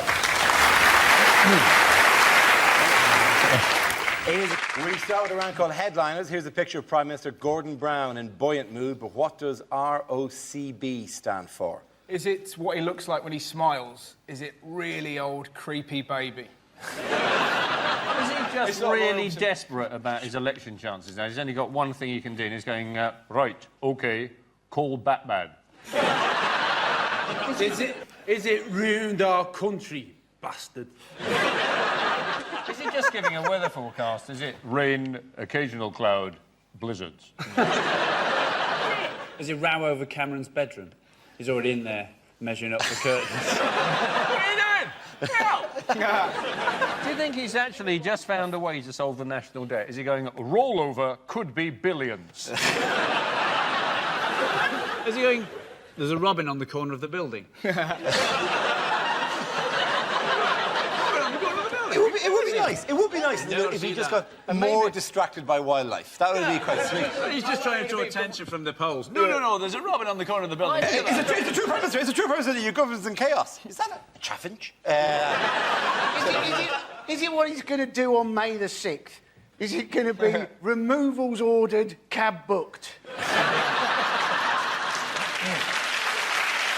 Would I be right in thinking the art was something to do with recession, It would, Dara? yes, you would be right. Is it recession over complete bullshit? It is not that. You're halfway there, remarkably.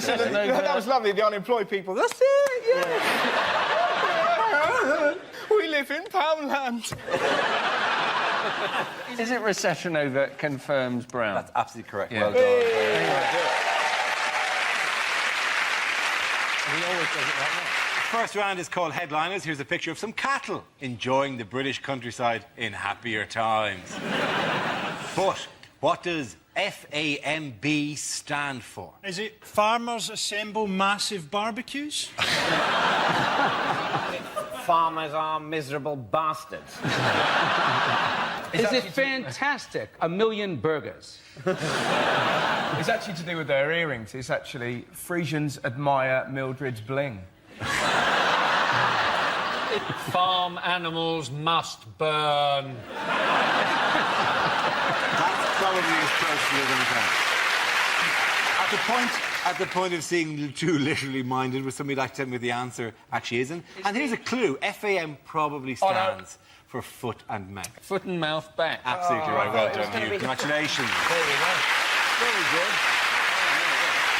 The answer I was looking for was foot and mouth back. The disease was diagnosed in cattle at farms in Surrey and is the first outbreak since the epidemic of 2001 that cost the country an estimated £8 billion.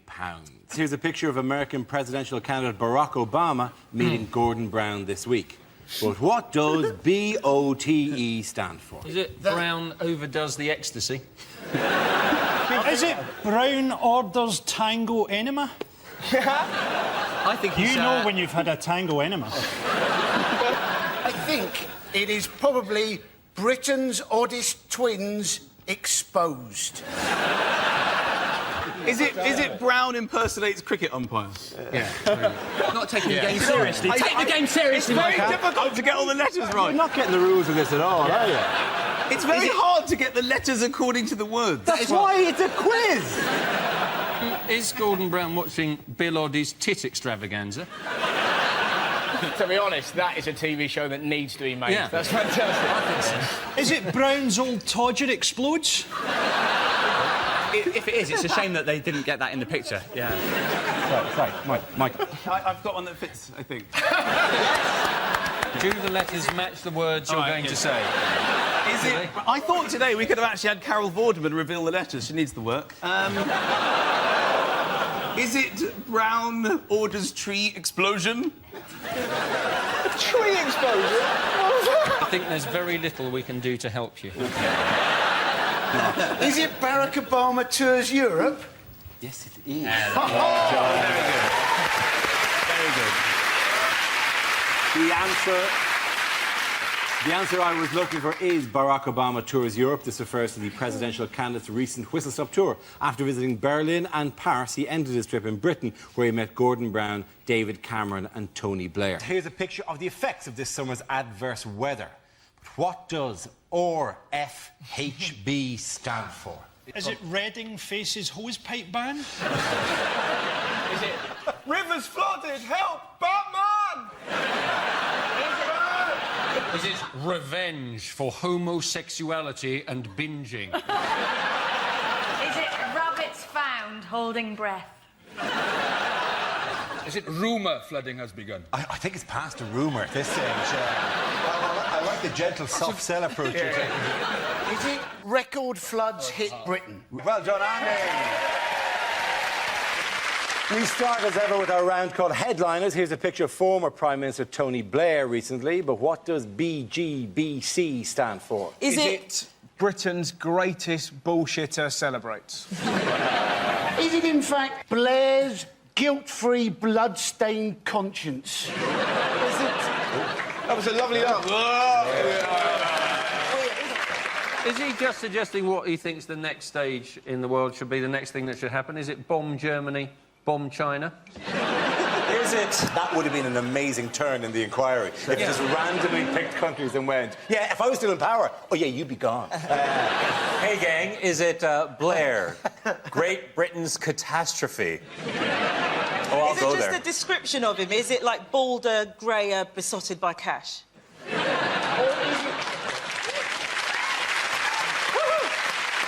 Is it Blair given blue cordon?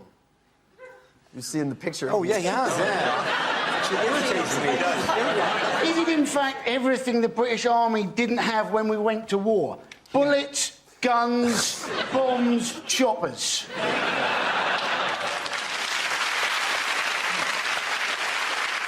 Is it Bush's grinning bum chum? Would somebody give me the answer? Blair grilled by Chilcott. Very good, well done, Andy. Here's a picture of the Prime Minister speaking recently. But what does CATL stand for? Has he just gone really street? Is he saying, cuts and ting like? I believe that's how people... On the street, yes. Is it CNA totally looted? Is it, in fact, a lot of the stores that were looted that Cameron has never set foot in his life? Cost Cutter, Argos, Tesco's, Lidl. Is it Cameron attempts tit lunge? Samantha? It's dancing. It looks like he's dancing. It's Cameron attempts the lambada.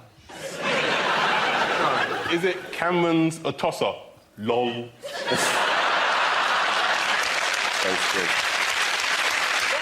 Or is it much, much more simple? He's in a market, is he going, carrots and toms, lovely?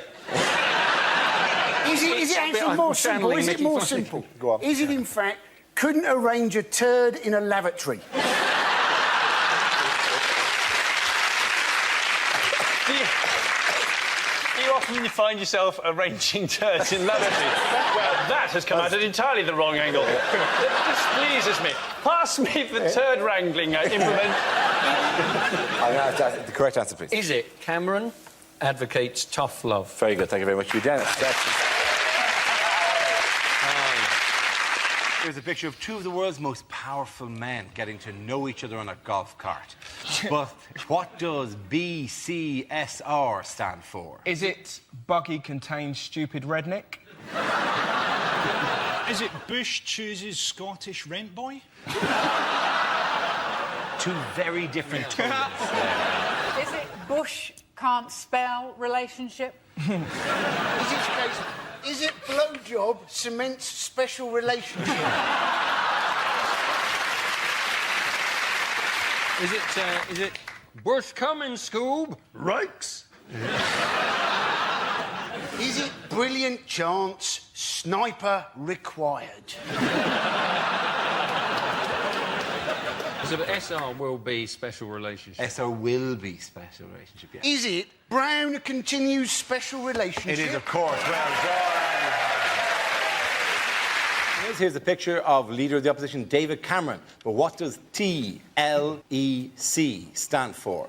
Is it Tories launch exfoliating cream? Where would you put it? Or is it the Top Man launch Eton collection? Or is it just simply tosser leading everyone to catastrophe?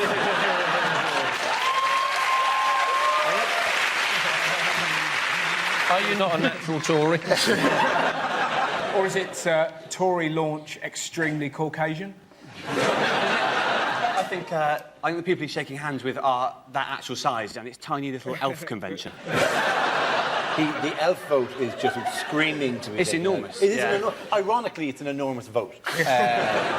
Is it tits, lips, eyes and chin? Everything he's got done in the poster. Is it his full name? Tarquin Linus Edwin Cameron. What's weird about it is, and this isn't nothing to do with the initial, he appears to be in black and white at the front of the photo and in colour at the back. It's like the Wizard of Oz. He's like in black and white until the election, whereupon... the King of Munchkin Land. I know the answer. It's Tory leader effortlessly camp. Does anyone give it something approaching the correct answer? I think you're the sensible one. Tories launch election campaign. That's close enough. Genius. Well done. That's good.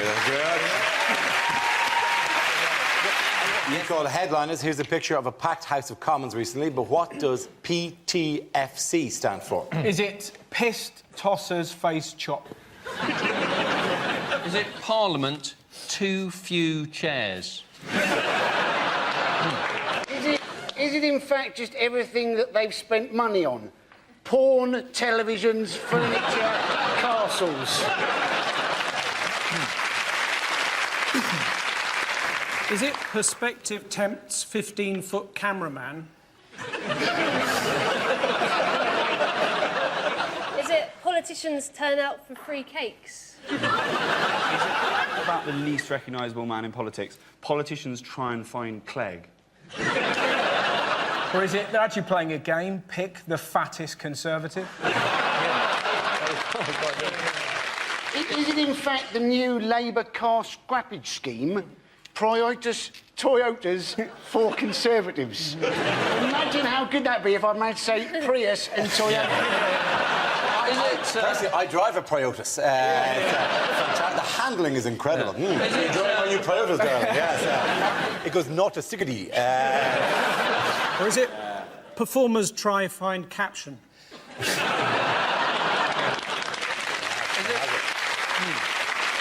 OK. The P is for payback. Payback time. Pay back the fucking cash. That was a proper cri de coeur, wasn't it? That came from the heart. I want to know which paper that comes from, because I'd like to read that every day.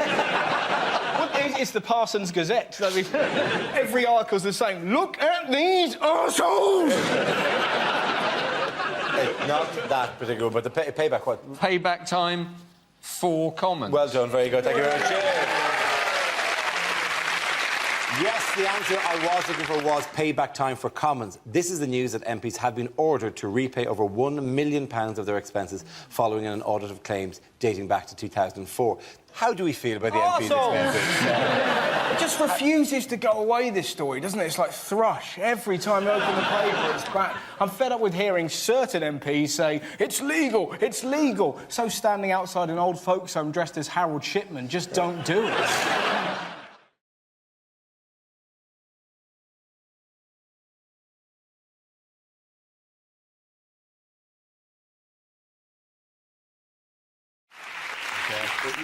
I'm driving you mad here. The question was, what state was the Thames whale said to be in? Sorry, I'll do that again, because I keep saying Thames because I'm Irish. I think that was absolutely fine, Dara. I wouldn't worry about doing that again, that bit. OK, well, we'll move on. It is, just to check, sorry, it is... It's Thames. That's Thames. right, Thames. It's Thames. It's the River Thames. OK, all right. What state was the Thames? The Thames whale said to be in when it arrived in London. Yeah. OK, yeah, I will do it properly, all right? The question is, what state was the Thames...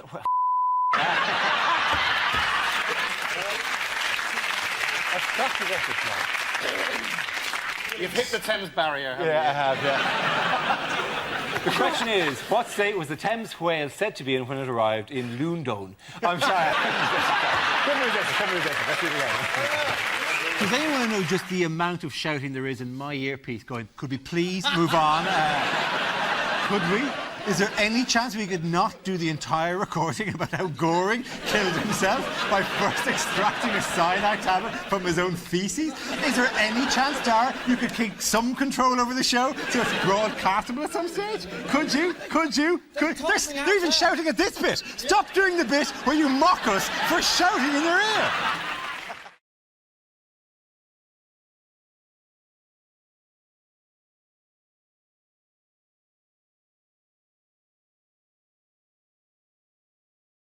This round is called, if this is the answer, what is the question? On the board, 6 categories. Joe, which category would you like?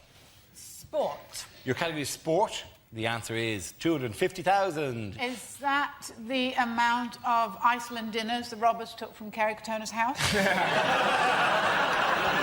think there's a point where they came in, do you have anything other than drumsticks? Is there anything that isn't breaded? What world ranking is the British tennis number 5? Is it how many calories in a Scottish salad? Is it, what position did I finish in the 1987 Henley School Sports Day obstacle race because I got stuck in the sack, but it didn't traumatise me at all. I don't even care now. Is it, if you phone up British Telecom, which position in the queue are you likely to be? Is it what percentage of people failed O-level maths? Is it... I'm gonna ask you to speed towards the correct answer. It's sport, isn't it? Is it to do with Beckham? It is to do with Beckham. How many shirts do the Americans claim that Beckham has sold? That's absolutely right. Well done, Russell. Congratulations. The question I was looking for is how many Beckham replica shirts are LA Galaxy already claiming to have sold? He's wearing that the wrong way round. He is. That's the first change. Does anyone think that Beckham actually knows he's in America? I think he just runs after a ball and all he notices is that occasionally it gets warmer. I don't think he even knows he's rich. He's like one of those cats that its owners left a fortune to.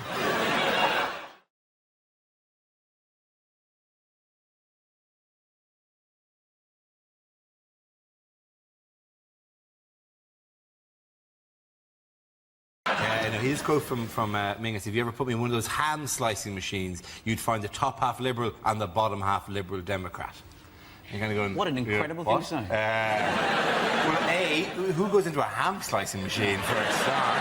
So surely you mean in one of those machines that cuts you in half, not one that slowly grinds you down through a series of really tiny He'll slices. still be alive after this. I mean, it just shows you he is a zombie. That would be amazing. No wonder you couldn't kill him on that part of Resident Evil. If that would be great. At the conference, and they said, "Please welcome our leader," and everyone's expecting a very boring speech once more. Menzies Campbell, whatever he's called, and his legs come out 2 minutes before his body.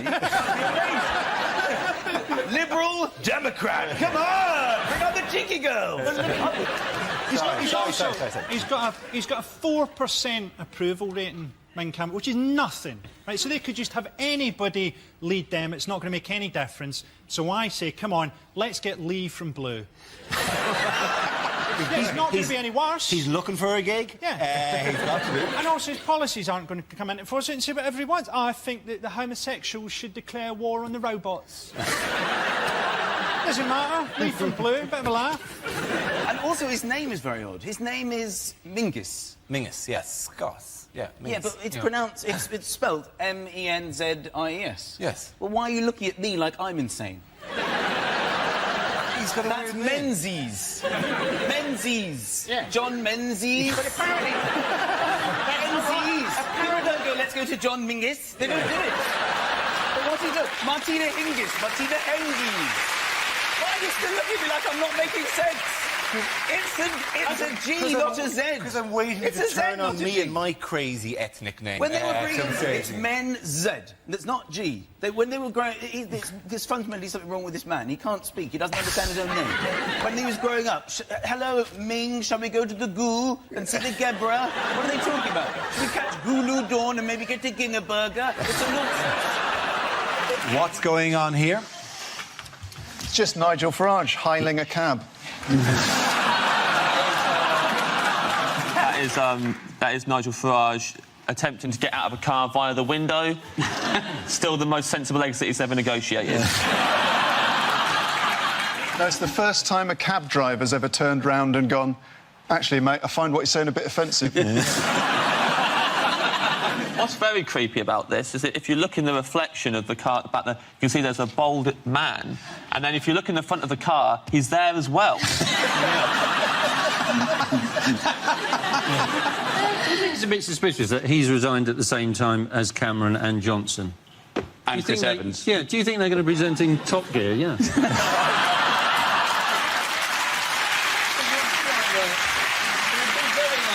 Very, very like the old one. So Cameron would wear the flowery shirts, Boris would do the stunts, and the Farage would just be horrible to foreigners. Exactly the same format. No, he resigned this week as leader of UKIP. Here he is, you know, there's another photograph that was at the weekend, at a garden party with Rupert Murdoch, wearing a pair of shoes that, frankly, the bowling alley would like back. You know, because, you know, there's a clean-up in aisle 3. Who's thrilled with him leaving? Who's thrilled with him leaving? Everyone. Yeah. OK. Sadly, not. I'm not thrilled with him leaving. You're not thrilled with Farage leaving? No, you think he should stay and clear up the mess? Yeah, I think he just left, didn't do his job. They've all left. They've all messed up and they've all left. It's like but it's going to be a quality celebrity Big Brother in Jan, isn't it?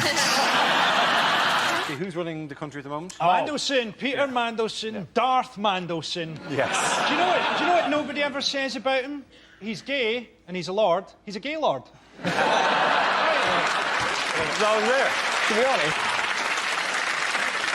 He's been running the country, but he's been in Corfu, then we're getting handed over to Alistair Darling, to Jack Straw. We're like the school hamster. I wouldn't be surprised if Alistair Darling leaves our gate open and we're found dead under a bookcase. Basically, we're 2 car crashes and a vomiting virus away from Andy Townsend running the country. Hi, I'm Andy Townsend. I've got the vomiting virus, so I'm handing over to Chris Akabusi. Nobody's running the country. And the papers have roughly the same tone you have, which is, nobody's running the country! As if the country is heading towards rocks and somebody has to steer it away. In the last month, right, the FTSE has gone up 10% since they all went on holiday. The weather is better and the football starts at the weekend. So, frankly, I think it's working out fine without them in charge. Hey, get get rid of them all, kill them all, install the clangers, at least we'll get soup.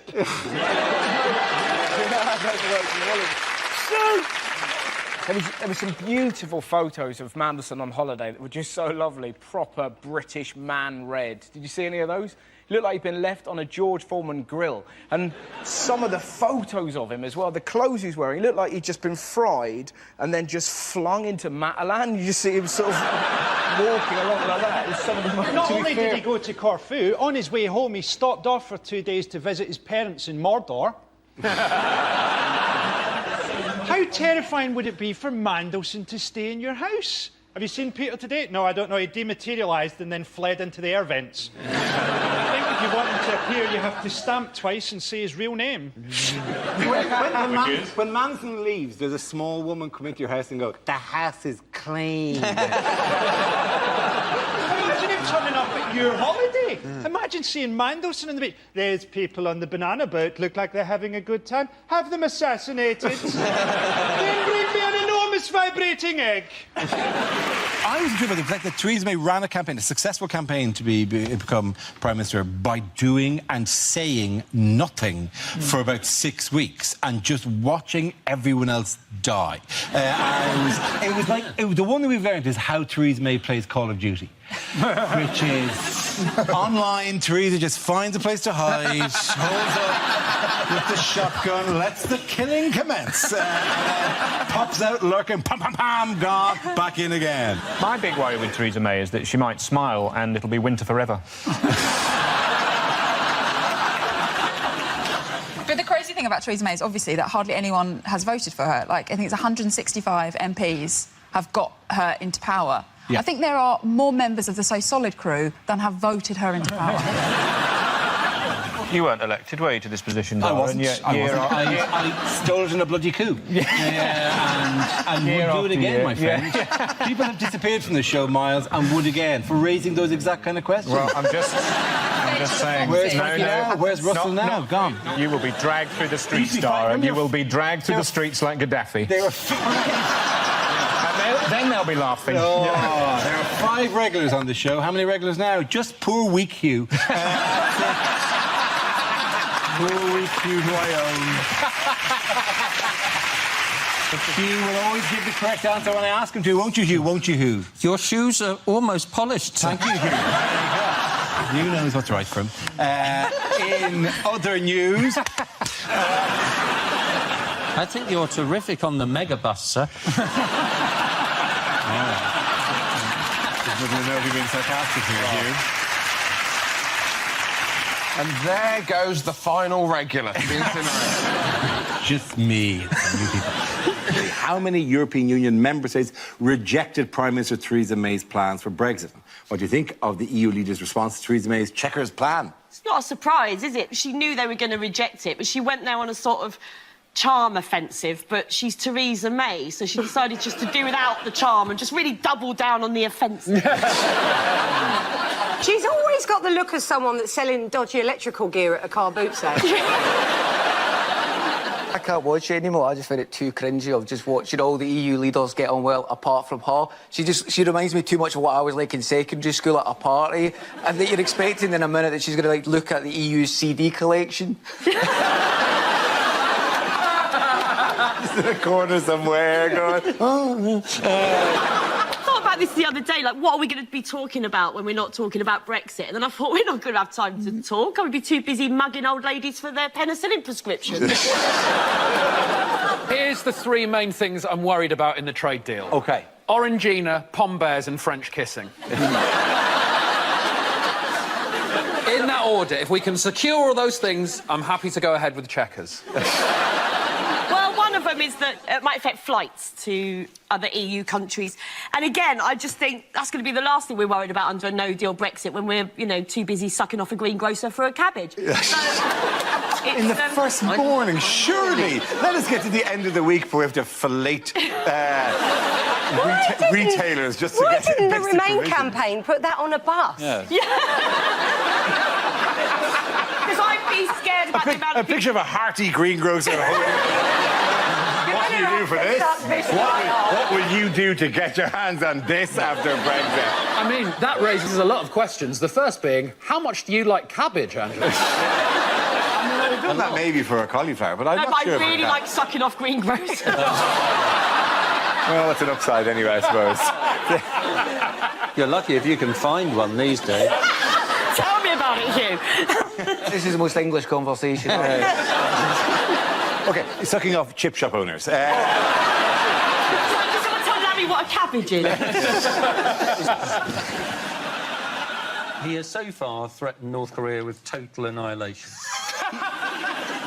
He said that total annihilation is... He's not taking that off the list of possible... Well, he's looked at the various possibilities, hasn't he? Total annihilation remains one of the possible options, yeah. Apparently China said to Trump, don't turn the North Korean president from dictator to martyr, and Trump said, we say tomato.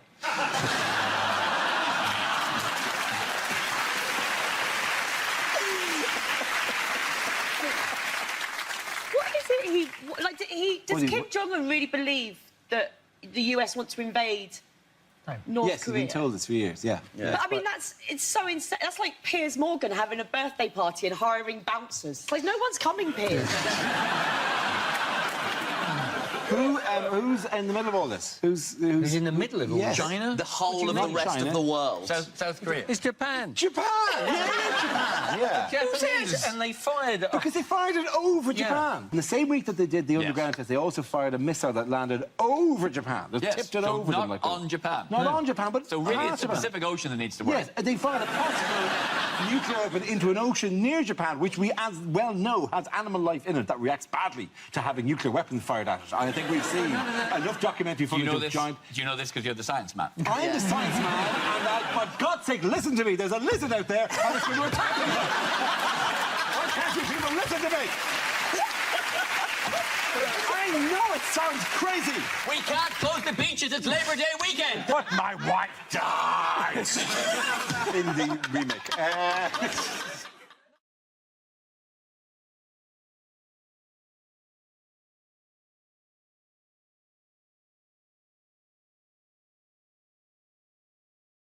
Bad things to say in a job interview. When I said I was a Yale student, I studied key cutting at Mr. Minutes.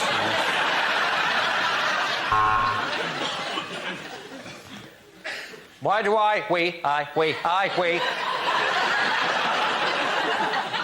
want this job? Don't tell him I have to.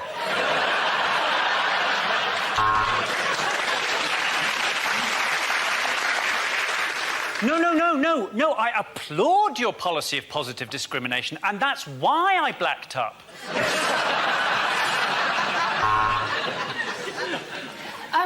Can I just check? This office is more than 50 metres from a school. What do you mean, no experience? Being abducted by aliens isn't an experience, and I don't know what it is. Well, yes, I would make the perfect train driver. I'm always late, and I'd break down really easily.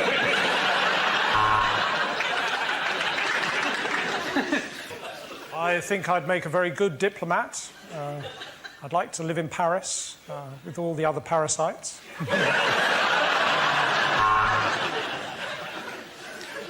What do I see myself doing in 5 years' time? Exactly the same, only on Dave.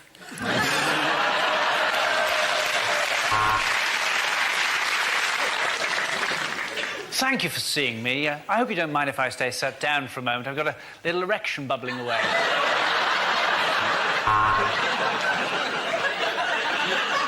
No, emu, no, emu, no, no, no. What can I bring to this job? How about the photocopier from my last office? Yes, well, in spite of my lack of medical experience, I still think of gynecology as a calling. What are my weaknesses? Fat birds.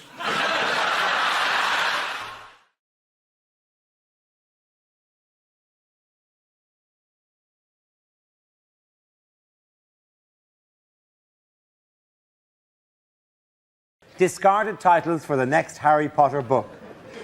Harry Potter is thrown in jail for wearing a hood.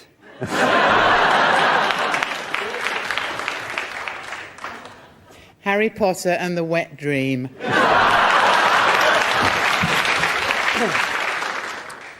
Captain Corelli's mandolin.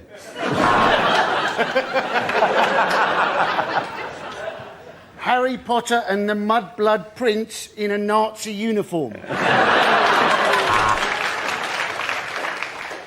Harry Potter and the Chamber of Commerce. Harry Potter does Dallas. Red hot muggle on muggle action. Harry Potter and the child actor's inevitable mental breakdown.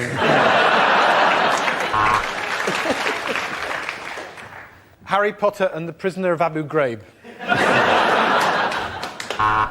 Harry Potter and the two other kids who can't act.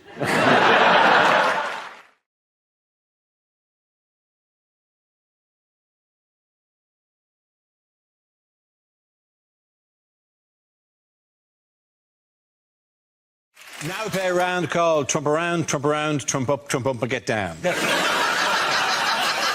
This game involves John and James. If you could make your way to the performance area, please. This round is a stand-up challenge. I launched a wheel of news, and whoever it chooses to stop, one of our performers must step forward and talk about that subject. OK, here we go. Let's spin the wheel.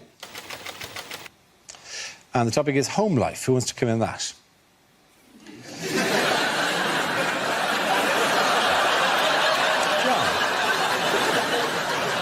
So, my girlfriend went away for 4 weeks to Australia, and in the run-up to her going away, she was very concerned about how we'd cope. I sort of less worried about that. I'll be honest with you, what I was mainly thinking in the run-up to my girlfriend going to Australia for 4 weeks was... Lads, down the pub! That's a pint glass, by the way. Turns out they've moved on. Their girlfriends aren't away, their kids exist. And my flat is now just turned into a blank, grief-walled cell of despair because I see it without my girlfriend in it for the first time. And so my mind just begins to fill with all the everyday things that lose their magic without her, because that's what I think love is. It's a domestic thing. The other day, she was emptying the bin, and I knew it was going to split because she doesn't buy heavy-duty bin bags because she doesn't listen to me.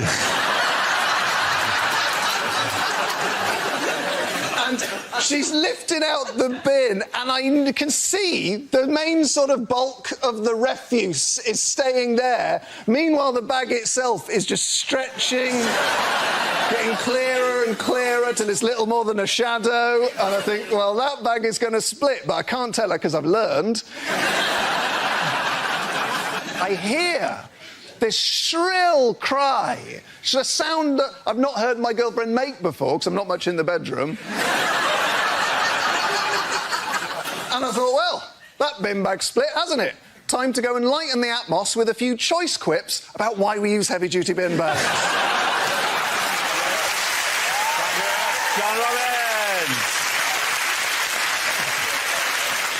OK, that leaves us with James. Let's see what your topic is. Let's spin the wheel. And the topic is cinema. There you go. Speaking of the cinema, Sarah Pascoe's an idiot.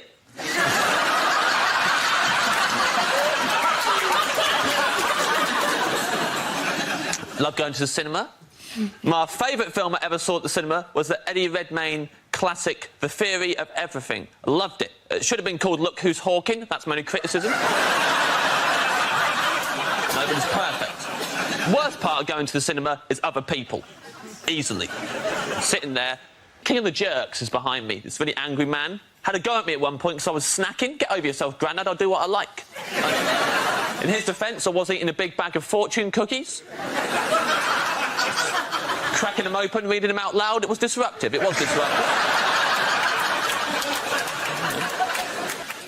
End of this film, man behind me goes, ugh. That's 2 hours of my life I'm not getting back. I thought, oh, got some bad news for this guy. Every hour of your life. Now you're never getting back. They're gone forever. Time is not refundable. Death is the end. And I know that because 5 minutes earlier, I'd read it in a fortune cookie. Thank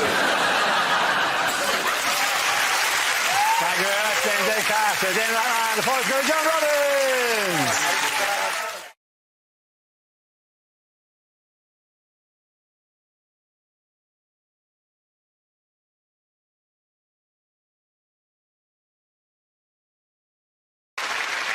Now we play a round called Mock the 9 o'clock news. This game involves Zoe, Stuart, Andy and Russell. So if you could make your way to the performance area, please. This is where we test our performers' stand-up skills. We spin our news generator, it settles on a topic, and anyone can volunteer jokes about the chosen subject. The winners are the people I judge to produce the funniest stuff. OK, here we go. Let's spin the wheel. The first subject is finance. Can I have a volunteer to talk about that? Andy. British Airways, their answer to the credit crunch, they've asked their employees, can you come into work for nothing for a month or take a month off unpaid? There's a tricky choice, isn't there? And who is going to want to fly British Airways? The last thing you want to hear when you get on the plane, this is your captain speaking. I'm not being paid today. Good luck. I am looking forward to seeing the credit crunch version of Monopoly. You know, instead of getting £1,500 from the bank, you have to lend the bank £1,500. And then everybody keeps on going round the board with nobody buying any property whatsoever because they always think it's going to be cheaper next time they go around. Well done, Andy. OK, let's spin the wheel again. The subject is Sarah Palin. Who wants to talk about that? Sarah Palin. She was apparently an ex-beauty queen of a town in Alaska called Wasilla. And the press were very keen on this. They kept saying, you know, the beauty queen Sarah Palin, the ex-beauty queen, the beauty queen Sarah Palin. Let me tell you something, people. Wasilla is a very, very small town. Population 8, possibly 9,000 people at the best of times. To call it a one-horse town is to over-exaggerate the number of horses in that town by one. They timeshare a horse with another shithole down the road. Now, my brother used to live in Anchorage, Alaska, and I have been to Wasilla, and in the 5 minutes it took us to drive across Wasilla, I was voted beauty queen of Wasilla. It was no big deal, honestly. An otter and a caribou came second and third, respect. Thank you very much, Zoe. That leaves us with Stuart and Russell. Let's spin the wheel again. The next topic is men's health. Who wants to come in on that? Russell. I went to the doctors recently with anal issues. I thought I had cancer, not I can't put my CDs in order. But it's a terrifying moment, right? So scary, because in your head, I'm going to die, I'm going to die. And I went there and I took down my trousers. Obviously, we had a chat first, and it just... I'm not very well. You can see that, mate. This is a chip shop. You've never done it slower in your life. I was just peeling them down. I got them down to about there. Just heard his booming voice go, in the other room. You have a decision to make there. Do you pull them up or do you waddle with pride, right? You waddle, that's what you do. When you waddle, you can't help but giggle. The last thing you need is to be giggling is before a man's going to pop his finger in your Richard, because now you're a wiggling target, right? I'll be honest, when the finger goes in, you're not laughing anymore! You're like a red arrow! And that's the moment they chat. How you doing? Fine. When you draw the curtains, we've gathered quite a crowd. Look at that, it's Atrium Steps and he's getting violated. I'm Rosalind!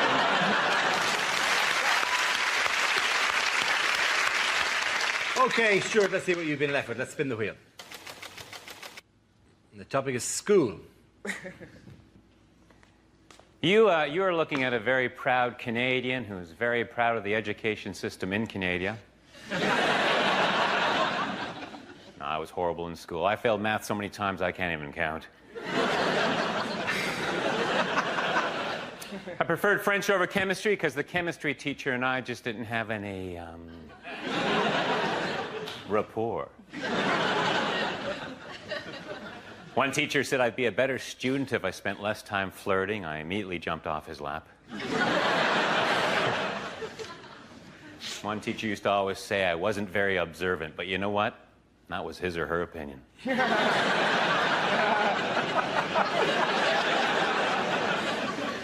I was going to join the debating team, but someone talked me out of it.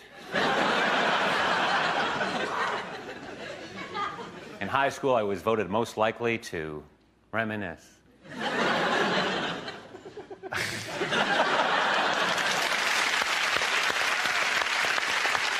Okay, at the end of that round, the points go to Zoe and Stuart.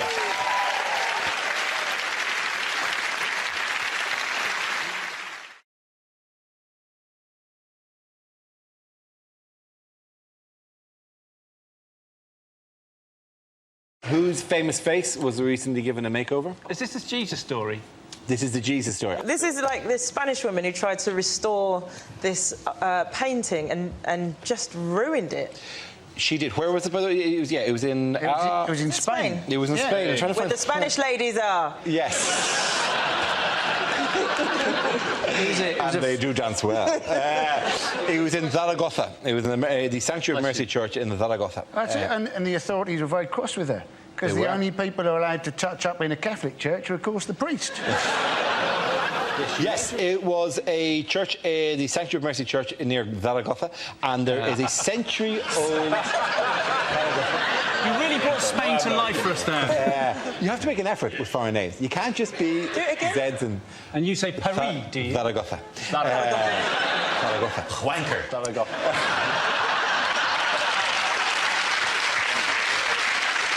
So, anyway, hola, ¿qué tal? Sí, bueno. See, the worst thing is I do the Spanish accent, it goes Mexican incredibly quickly. There was a fresco in a church in Zaragoza. This fresco was incredibly beautiful. They call it El Guapismo. Anyway, there was a fresco in a church in Zaragoza. Where's the fresco? It's in a church in Zaragoza. In a church in Zaragoza. In a church in Zaragoza. Zaragoza. How old was it? It was a century, it was 100 years old. 100, a whole 100 years? A whole 100 years old. What a story this is. Somebody has touched up a 100-year-old painting on a wall. Quiet week. Zaragoza is a very sleepy town. I think it's much more the case that it was decaying because of where it had been painted, right? And so this is how the fresco looked originally. This is actually a photo could have taken some years ago. Now, This is the fresco is painted by Elias Garcia Martinez. I'm going for it. I'm going do for it, man, do it. Right. This is how it looked just recently because the plaster on which it was built had decayed, right? So this is how it looked now. Okay. So a nice old lady, a nice Zaragozan lady, went in and repainted it. And just paint up. And this is how it looked when she'd finished.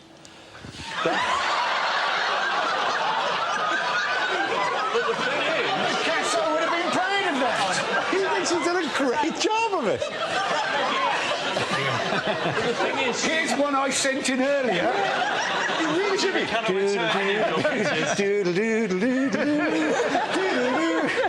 Like old lady, Zaragoza. I am sorry, people of Zaragoza. We cannot return your paintings. Thank you very much for sending them in to Mock the Week's gallery. Your paintings because they're painted on a wall in a church. She's actually made Jesus look like a Teletubby. She also rounded him off as well. Like she twisted it around and the whole thing. She thought she'd done a really good job though, because everyone that she showed it to went, Jesus Christ!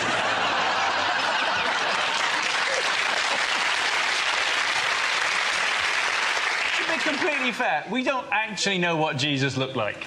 You didn't look like that. Just assume that he looked like...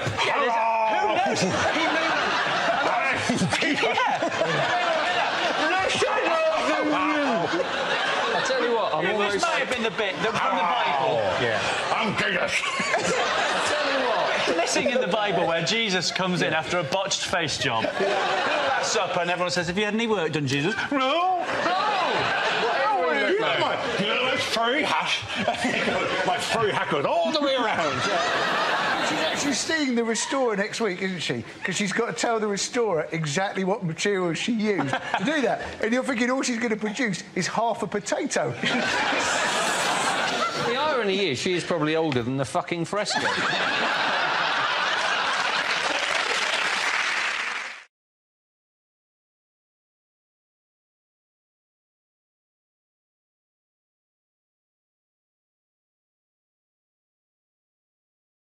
Who have scientists discovered in a cave this week? I'm so excited about this story, but I can't pronounce the name, and I'm worried about... I know they're not here to get offended. They're not. The Homo naledi, or naladi. Nadali. Homo nadali, yeah. Nadali. Homo naledi. Just think of... No, can we just say with that moment where he corrected your pronunciation by getting the word completely wrong? Yes. Can we all just enjoy that for a second? It's impossible to say it. I was probably without doing the milady. Give it full name. It's Homo naledi no cry. The reason I love this story is so they found a few bodies from 100 years apart in a cave. Oh. This guy, this idiot. That's a Homo naledi. Yeah. The find was announced last Thursday by the South African University of the Witwatersrand, National Geographic and the UK science journal eLife. That is a spooky cover of the National Geographic, yes. Yeah, they have your hooded eyes there. But the thing is, this is all... I would find it very hard to believe if the production staff of this show had not done a photograph of that and made it look like you. I would like to think that.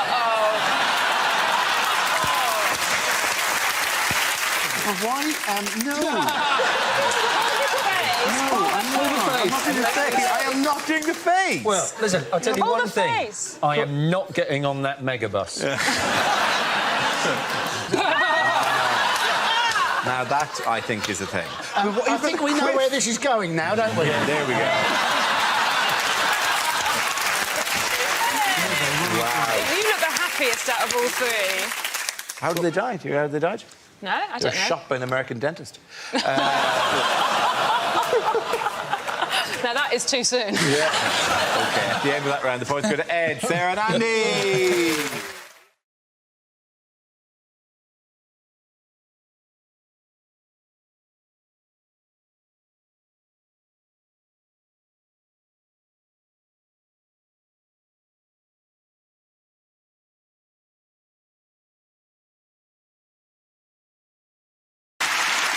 Yes, it's a picture of the leader of the Labour Party, Jeremy Corbyn, and his defeated opponent in the leadership election, Owen Smith. At the Labour Party conference this week, Corbyn was unveiled as leader after being re-elected with nearly 62% of the vote. So he won it very easily, and he did very well, but at the same time, that may not translate into anything in terms of winning a general election. No. I mean, it's not going to translate into having a cabinet either, is it? A shadow cabinet.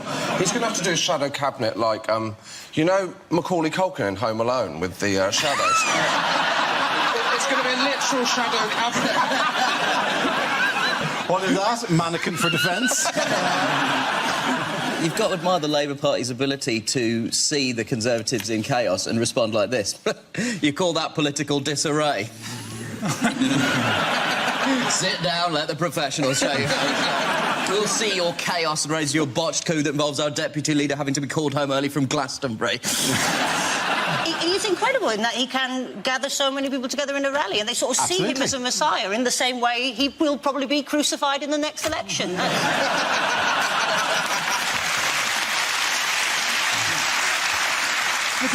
It's something like the largest political party in Europe or something at the moment. The largest amount of members. I mean, he rode in on a huge wave of success. It should translate across. And yet, and nobody's any attack on him. It feels like winning the technical challenge in Bake Off, you know, where you make some... Stop angling for the job.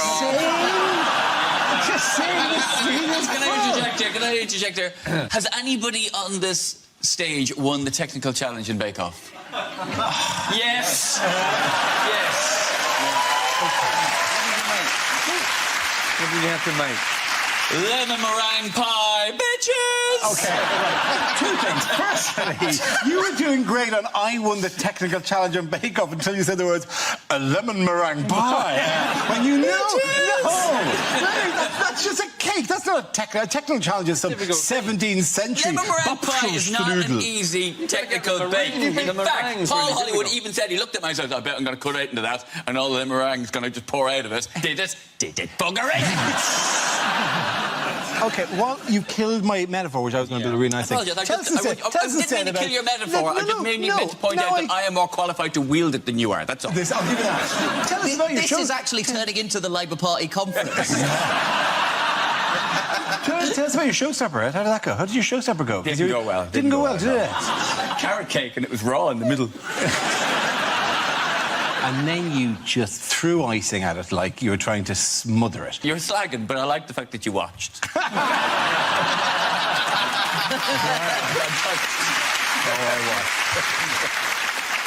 What did Corbyn say about the MPs who would Well, he said he'd wipe the slate clean, probably with their own faces, but he will have them back. There'll be no hard feelings. He said most will not get deselected, which is not the most reassuring way of putting that. It's like if a doctor says, we can save most of you, still end up, this hasn't gone well somehow, and I'm down a limb or two at the end of this particular interaction.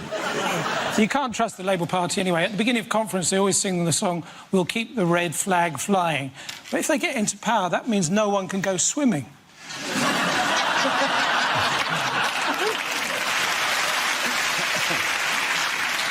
Is it 600,000 followers? I think they're followers, aren't they? Necessarily. That's Christ you're thinking of. Also, I think he's got 12. Did you see the book of poetry? Yes. Oh, yeah. Oh, it was lovely. It was very, very lovely. Yes. Labour supporters released a book of poems for Jeremy Corbyn that Michael Deacon from The Telegraph tweeted about. Corbyn's not even a good word to rhyme with, unless most of the poems about Dorbin. Or get my J-Class, do some absorbing. They're your two options, really. If it was Jeremy Hunt, we'd all have a big laugh and it'd be fun. Let's deal with that now and move on.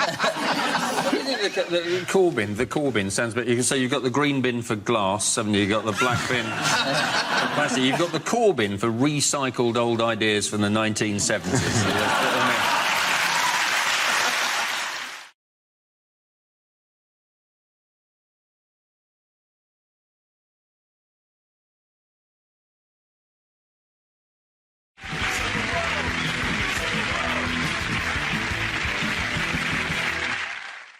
This round is a stand-up challenge. I launch a wheel of news, and wherever it chooses to stop, one of our performers must step forward and talk about that subject.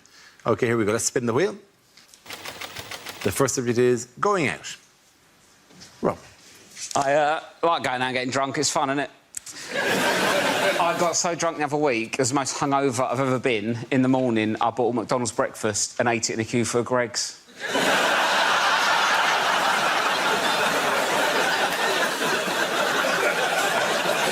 And I still don't know if I'm ashamed or proud. I don't like tequila, though. I don't like doing shots. It annoys me with tequila. It's too much admin, isn't it? So I'll lick a bit of salt, eat a lemon. What are you doing that for? It makes it taste nicer. It's not fish and chips, is it? So sort of, no one looks like they're enjoying it. Everyone looks panicked, don't they? They're always like, oh, thank God for the salt and lemon. They're loving it, aren't they? Do you know what make a tequila nicer? Do a tequila, then have a Cadbury's cream egg. That'd be nice, wouldn't it? Take the taste out of your mouth.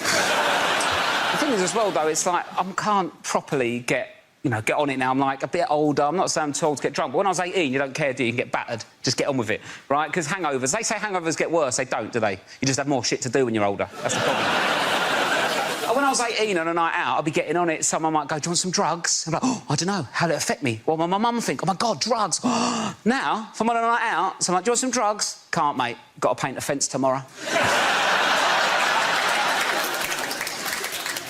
I don't want to be painting a fence all sad. You know,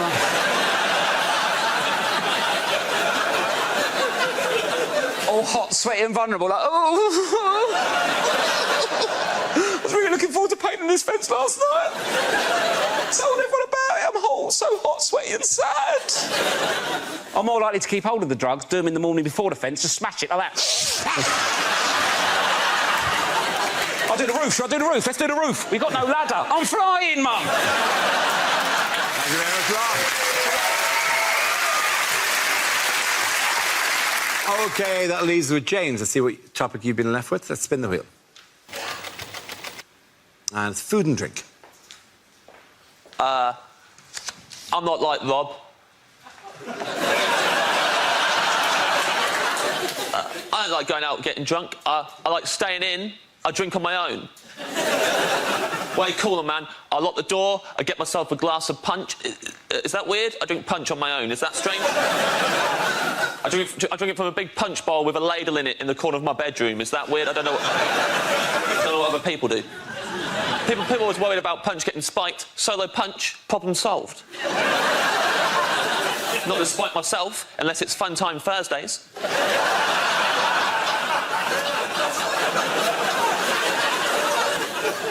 Tried going out with some mates recently. We hit the town. I'm a prankster when I'm out with my friends. One of them left me alone with his pint while he went to the toilet. Big mistake. It's a classic prank. I always do this if someone leaves me alone with their pint. I went round the bar using his pint to propose toasts with.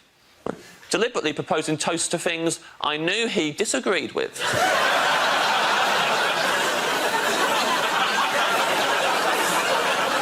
He comes back as a sip. What you done with that? I'm like, ha ha. You just drank to the service charge being included in the bill. You just drank to those bedside lamps that don't have the switch on the cord like is convenient, but have it on the neck of the lamp under the bulb. It's like a bolt you have to somehow slide across, and you can't even reach it like that. You get your whole hand up inside the lampshade, and it hurts. It's really awkward. You can't even see it. You got to look at the top of the lampshade to see what you're doing, and then you turn it on and it blinds you. You just drank to those lamps. You love those lamps. Thank you very much. Points for both of you. Come on, very good. Thank you very much. The first subject is travel. Miles. Well, I'll tell you what's wrong with trains. It's the quiet coach, OK? Quiet, that is an adjective. It doesn't go far enough. Quiet is an adjective. It should be called the silent coach. Shouldn't it? The silent coach. No one would have any trouble understanding that. It's the silent coach, right? You can't talk on it, you can't use your laptop, children can't travel on it, you can't eat crisps, and crucially, they, the train people, they wouldn't be allowed to make announcements. Because the sort of people that have the mentality to travel on the quiet coach, which is the correct mentality, are the sort of people who check where the train is going before they bloody get on it.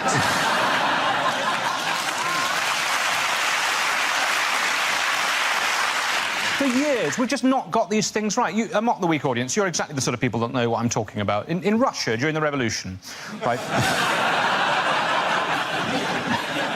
During the Russian Revolution, the Russian army was able to travel to all of its battles by train. During a revolution, they were still able to rely on public transport. Imagine if we had a revolution now and the army had to rely on transport, we'd be buggered, wouldn't we? Certainly those of us who wanted the army to win. Absolute nightmare, wouldn't it? Marston Moor 2016 kicked off, the British Army turning up 7 hours late to every single conflict. Oh, sorry, there were leaves on the line at Stevenage. There was a passenger action at Crewe. We were going to be joined by the SAS, but they've been stuck on a rail replacement bus service in Horrified. Thank you very much, Miles. OK, now leaves Milton. Let's see what topic you've been left with. Let's spin the wheel. And subject is music. We don't know much about Galileo. He was a poor boy from a poor family. I live in a Grade 2 listed building, which of course means that everyone in it has to be quite good at the piano.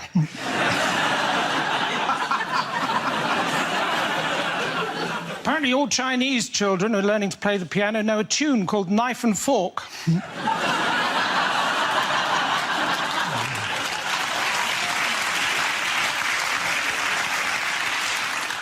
I'd like to take the band ABBA out for lunch, and if I could, I would, my friend. For Nando's.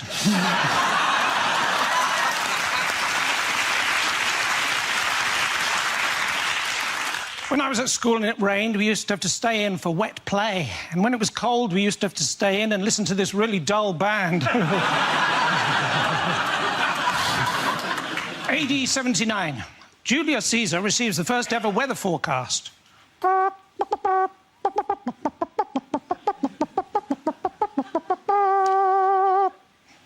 Hail Caesar. Thank you very much. Points there go to Rebecca Jones. Come on. And the first subject is jobs. Who wants to come at? Reese. I've got a job. Yep, I'm not resigning. And my job is this, which still counts, Dad. This is a good job. It's not perfect. It's not the best job in the world. I would never say that. Some people think it is. It's not, right? Best job in the world, community support officer. With no power comes no responsibility. Best job ever. Nothing is expected of you if you're a community support officer, right? If it's not writing down someone's details, then it is beyond your remit. That is 100%. It's just vigilante admin. That's all it is. You're a professional grass. That is your job. I got a leaflet through the post a few weeks ago advertising that job, right? It said, do you have what it takes to be the best?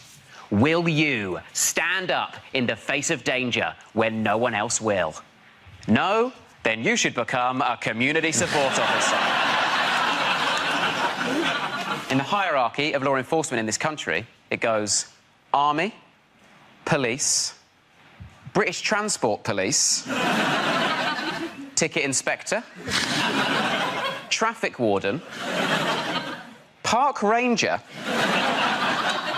Dinner Lady, Kid wearing Nike trainers, Kid wearing Adidas trainers, Community Support Officer, Kid wearing Umbro. Well done. Reese. OK, that leaves with Gary. Let's see what you've been left with. Let's spin the wheel again. The topic is technology. OK, where you go. The young couple next door to me have recently made a sex tape. I mean, obviously, they don't know that yet.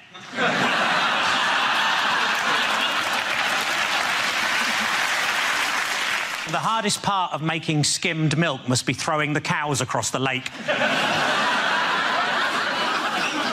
The guy next to me at work used to watch porn all day. I'm just glad he didn't begin to rub off on me. I think if I was to try revenge porn, I'd just post naked pictures of myself online so everybody would know how low my ex's standards were. When answering the security question, place of birth, apparently vagina is not an acceptable answer. It's been a tough week. I got myself a memory foam mattress and now it's trying to blackmail me. I've currently got a stalker, but you probably can't tell in these trousers. A friend of mine was killed by the big C. He was walking past Curry's and a sign fell on his head. I was watching TV and the announcer said there's a documentary about the clitoris on the red button, but I couldn't find it. Thank you. Bravo, very good. Points there for a guy lady. Come on back. The first subject is health. Who wants to come in on that? John. I went to get some test results from my GP the other day, and she sat me down and she said, I'm very sorry to tell you, Mr. Robbins, but you've got gout. And I was absolutely stunned. She said, you seem surprised to hear you've got gout. I said, yes, I am, because I'm not from the 17th century. She said, the first thing you need to avoid, Mr. Robbins, is alcohol. Now, it's gutting, because what do you replace alcohol with? I am not a doob monger. Nor do I ride the Chinese highway. By which I mean I don't take drugs. I think mainly because I don't have the vocabulary to oversee a transaction. So she says, the second thing you need to avoid, Mr. Robbins, is cheese. And I said, out loud, to a respectable GP in her late 60s, what the fuck, mate? Then she gets this serious look on her face, and she says, the third thing you need to avoid, Mr. Robbins, and this is very important, is offal. Well, I'll tell you what, if I didn't damn near spit that pig's ear clean out of my mouth. Turns out gout is actually a very serious condition, and after a lot of soul-searching, I've decided to cut offal entirely out of my diet. I'm not going to make you imagine what that's like. It's my cross, and I'll bear it. And I'll tell you how I bear it. Pissed and covered in cheese. Well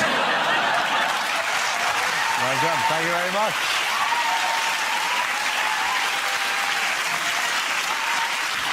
That leaves us with James. Let's see what you've been left with. Let's spin the wheel. The topic is moving house. I moved house recently. Luckily. That's good, isn't it? It's fortunate. Touch and go for a second there, and that came up, and I was like, ka-ching! Jackpot! I did move house recently. Tad too drafty for my liking, my new house. Had to order a draft excluder by post. Best way to buy a draft excluder is by post, because when they deliver it, they post it through the door, it drops through the letterbox onto the floor. Already it's paying for its own postage. Moved to West London. I used to live in South West London. Different times, I was a different person. Used to be in a gang. Big time in a gang. SW6 gang is our name. It's the area of London we're from, is our name. And it's what we'd shout at other gangs we didn't like much. Like, if I saw the SW5 gang, for example, we'd shout at them, SW6! That's clever. I remember once, back in the day, we're out and about, SW6 crew, taking no shit. Looked across the road, we saw them, SW5 gang. And as soon as I saw them, I was cross. Shouted at them, SW6! As per. They shouted back at us, SW5! Which we expected, but it still made us angry. SW6 back at them, SW5 back at us, back and forth for ages. Until eventually, I got so overstimulated that I shouted out my entire postcode. In full, and that is why I had to move house. Well done, points there for James Acaster.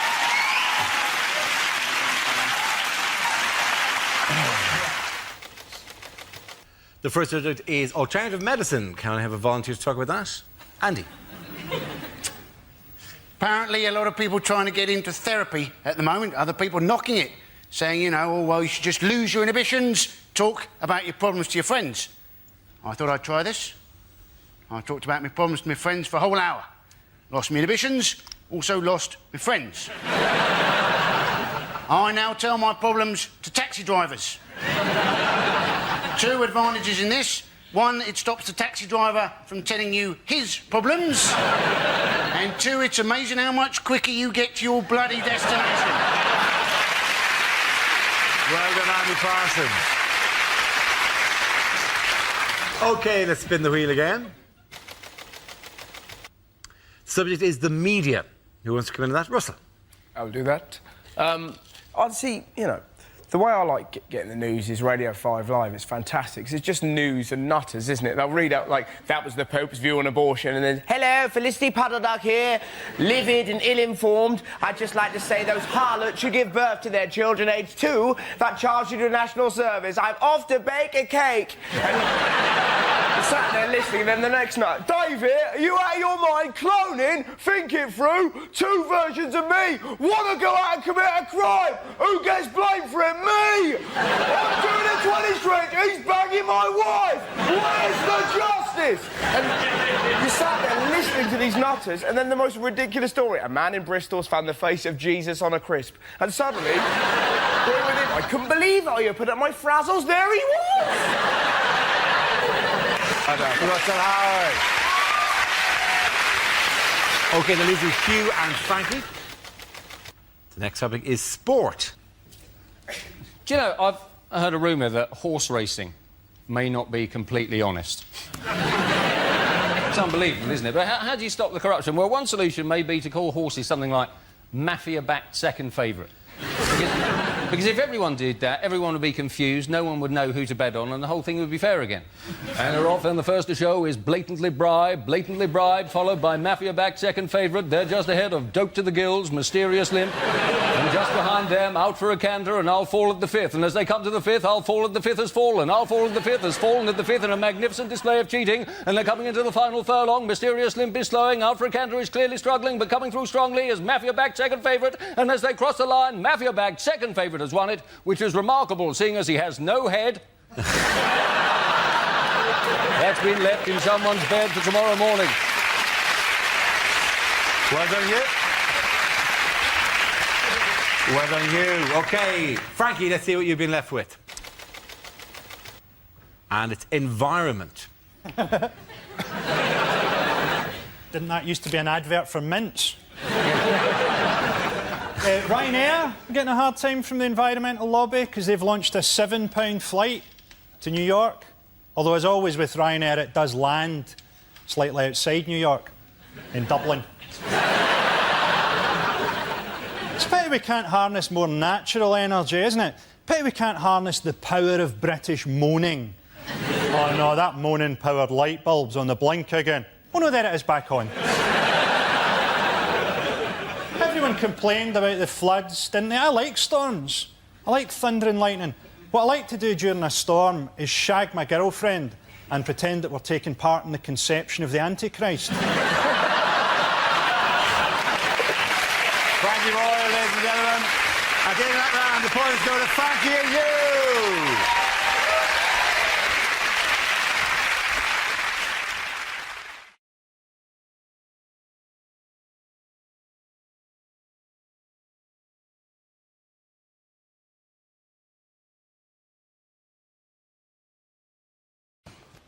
OK, here we go. The first subject is unlikely lines to read in the Bible. The characters in this book are entirely fictitious. And Samson said, Lord, why have you given me all my strength in my hair? And the Lord replied, because you're worth it.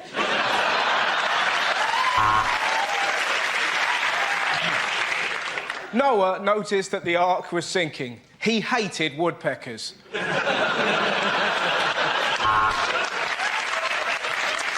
And Mary and Joseph were turned away from the inn, for there was no room. But then a wise man came along, whose name was Lenny of Henry. And there was plenty of room at his inn, for it was a premier inn.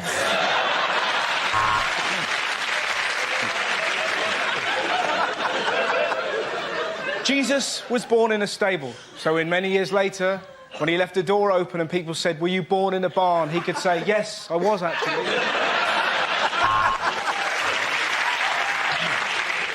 And then a trumpet brought down the walls of Jericho. It was Joshua with his bloody vuvuzela! And Moses arrived with the commandments. Got some bad news for Dave the ox lover. The Last Supper was a disaster. We're never going to Nando's again, lads. In the courtyard, Jesus came across a man who couldn't walk. Brother, he said, have you been involved in an accident?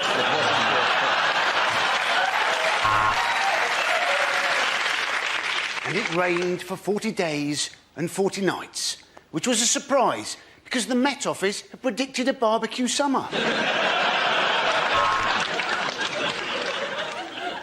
Adam and Eve had two sons who could not work together. Their names were Lampard and Gerrard.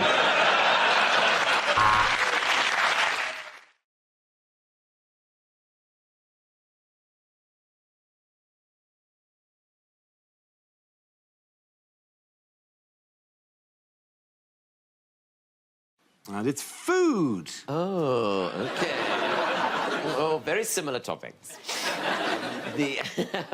I once went to a buffet in Reading, and that's not even the joke. It was organised by a woman called Wendy, and it was so beige. It was so bland. It was like a buffet representation of Reading. I looked across this buffet, right? They put out sausage rolls, right? Sausage rolls, right? Where they just whipped off the cellophane and put the corrugated plastic straight down on the table.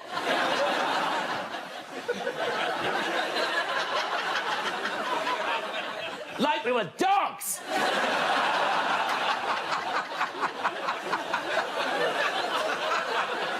Then we had Scotch eggs, right? Scotch eggs cut into quarters. Apparently no one can eat a whole one. Then we had breadsticks displayed in a pint glass. I thought I was at a fucking UKIP rally.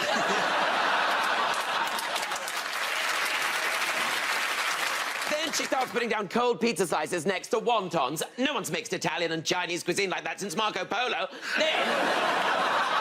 Then she brought out the quadrant of dips. You know, the 4 dips. The 4 dips of the apocalypse. The white one, the other white one. Then there's a green one, what's that? Guacamole. Then there's a pink one, what's that made of? Sillet bang? I was just glad to have something made of some sort of colour. Anyway, it was a terrible buffet, but thank you very much, Wendy.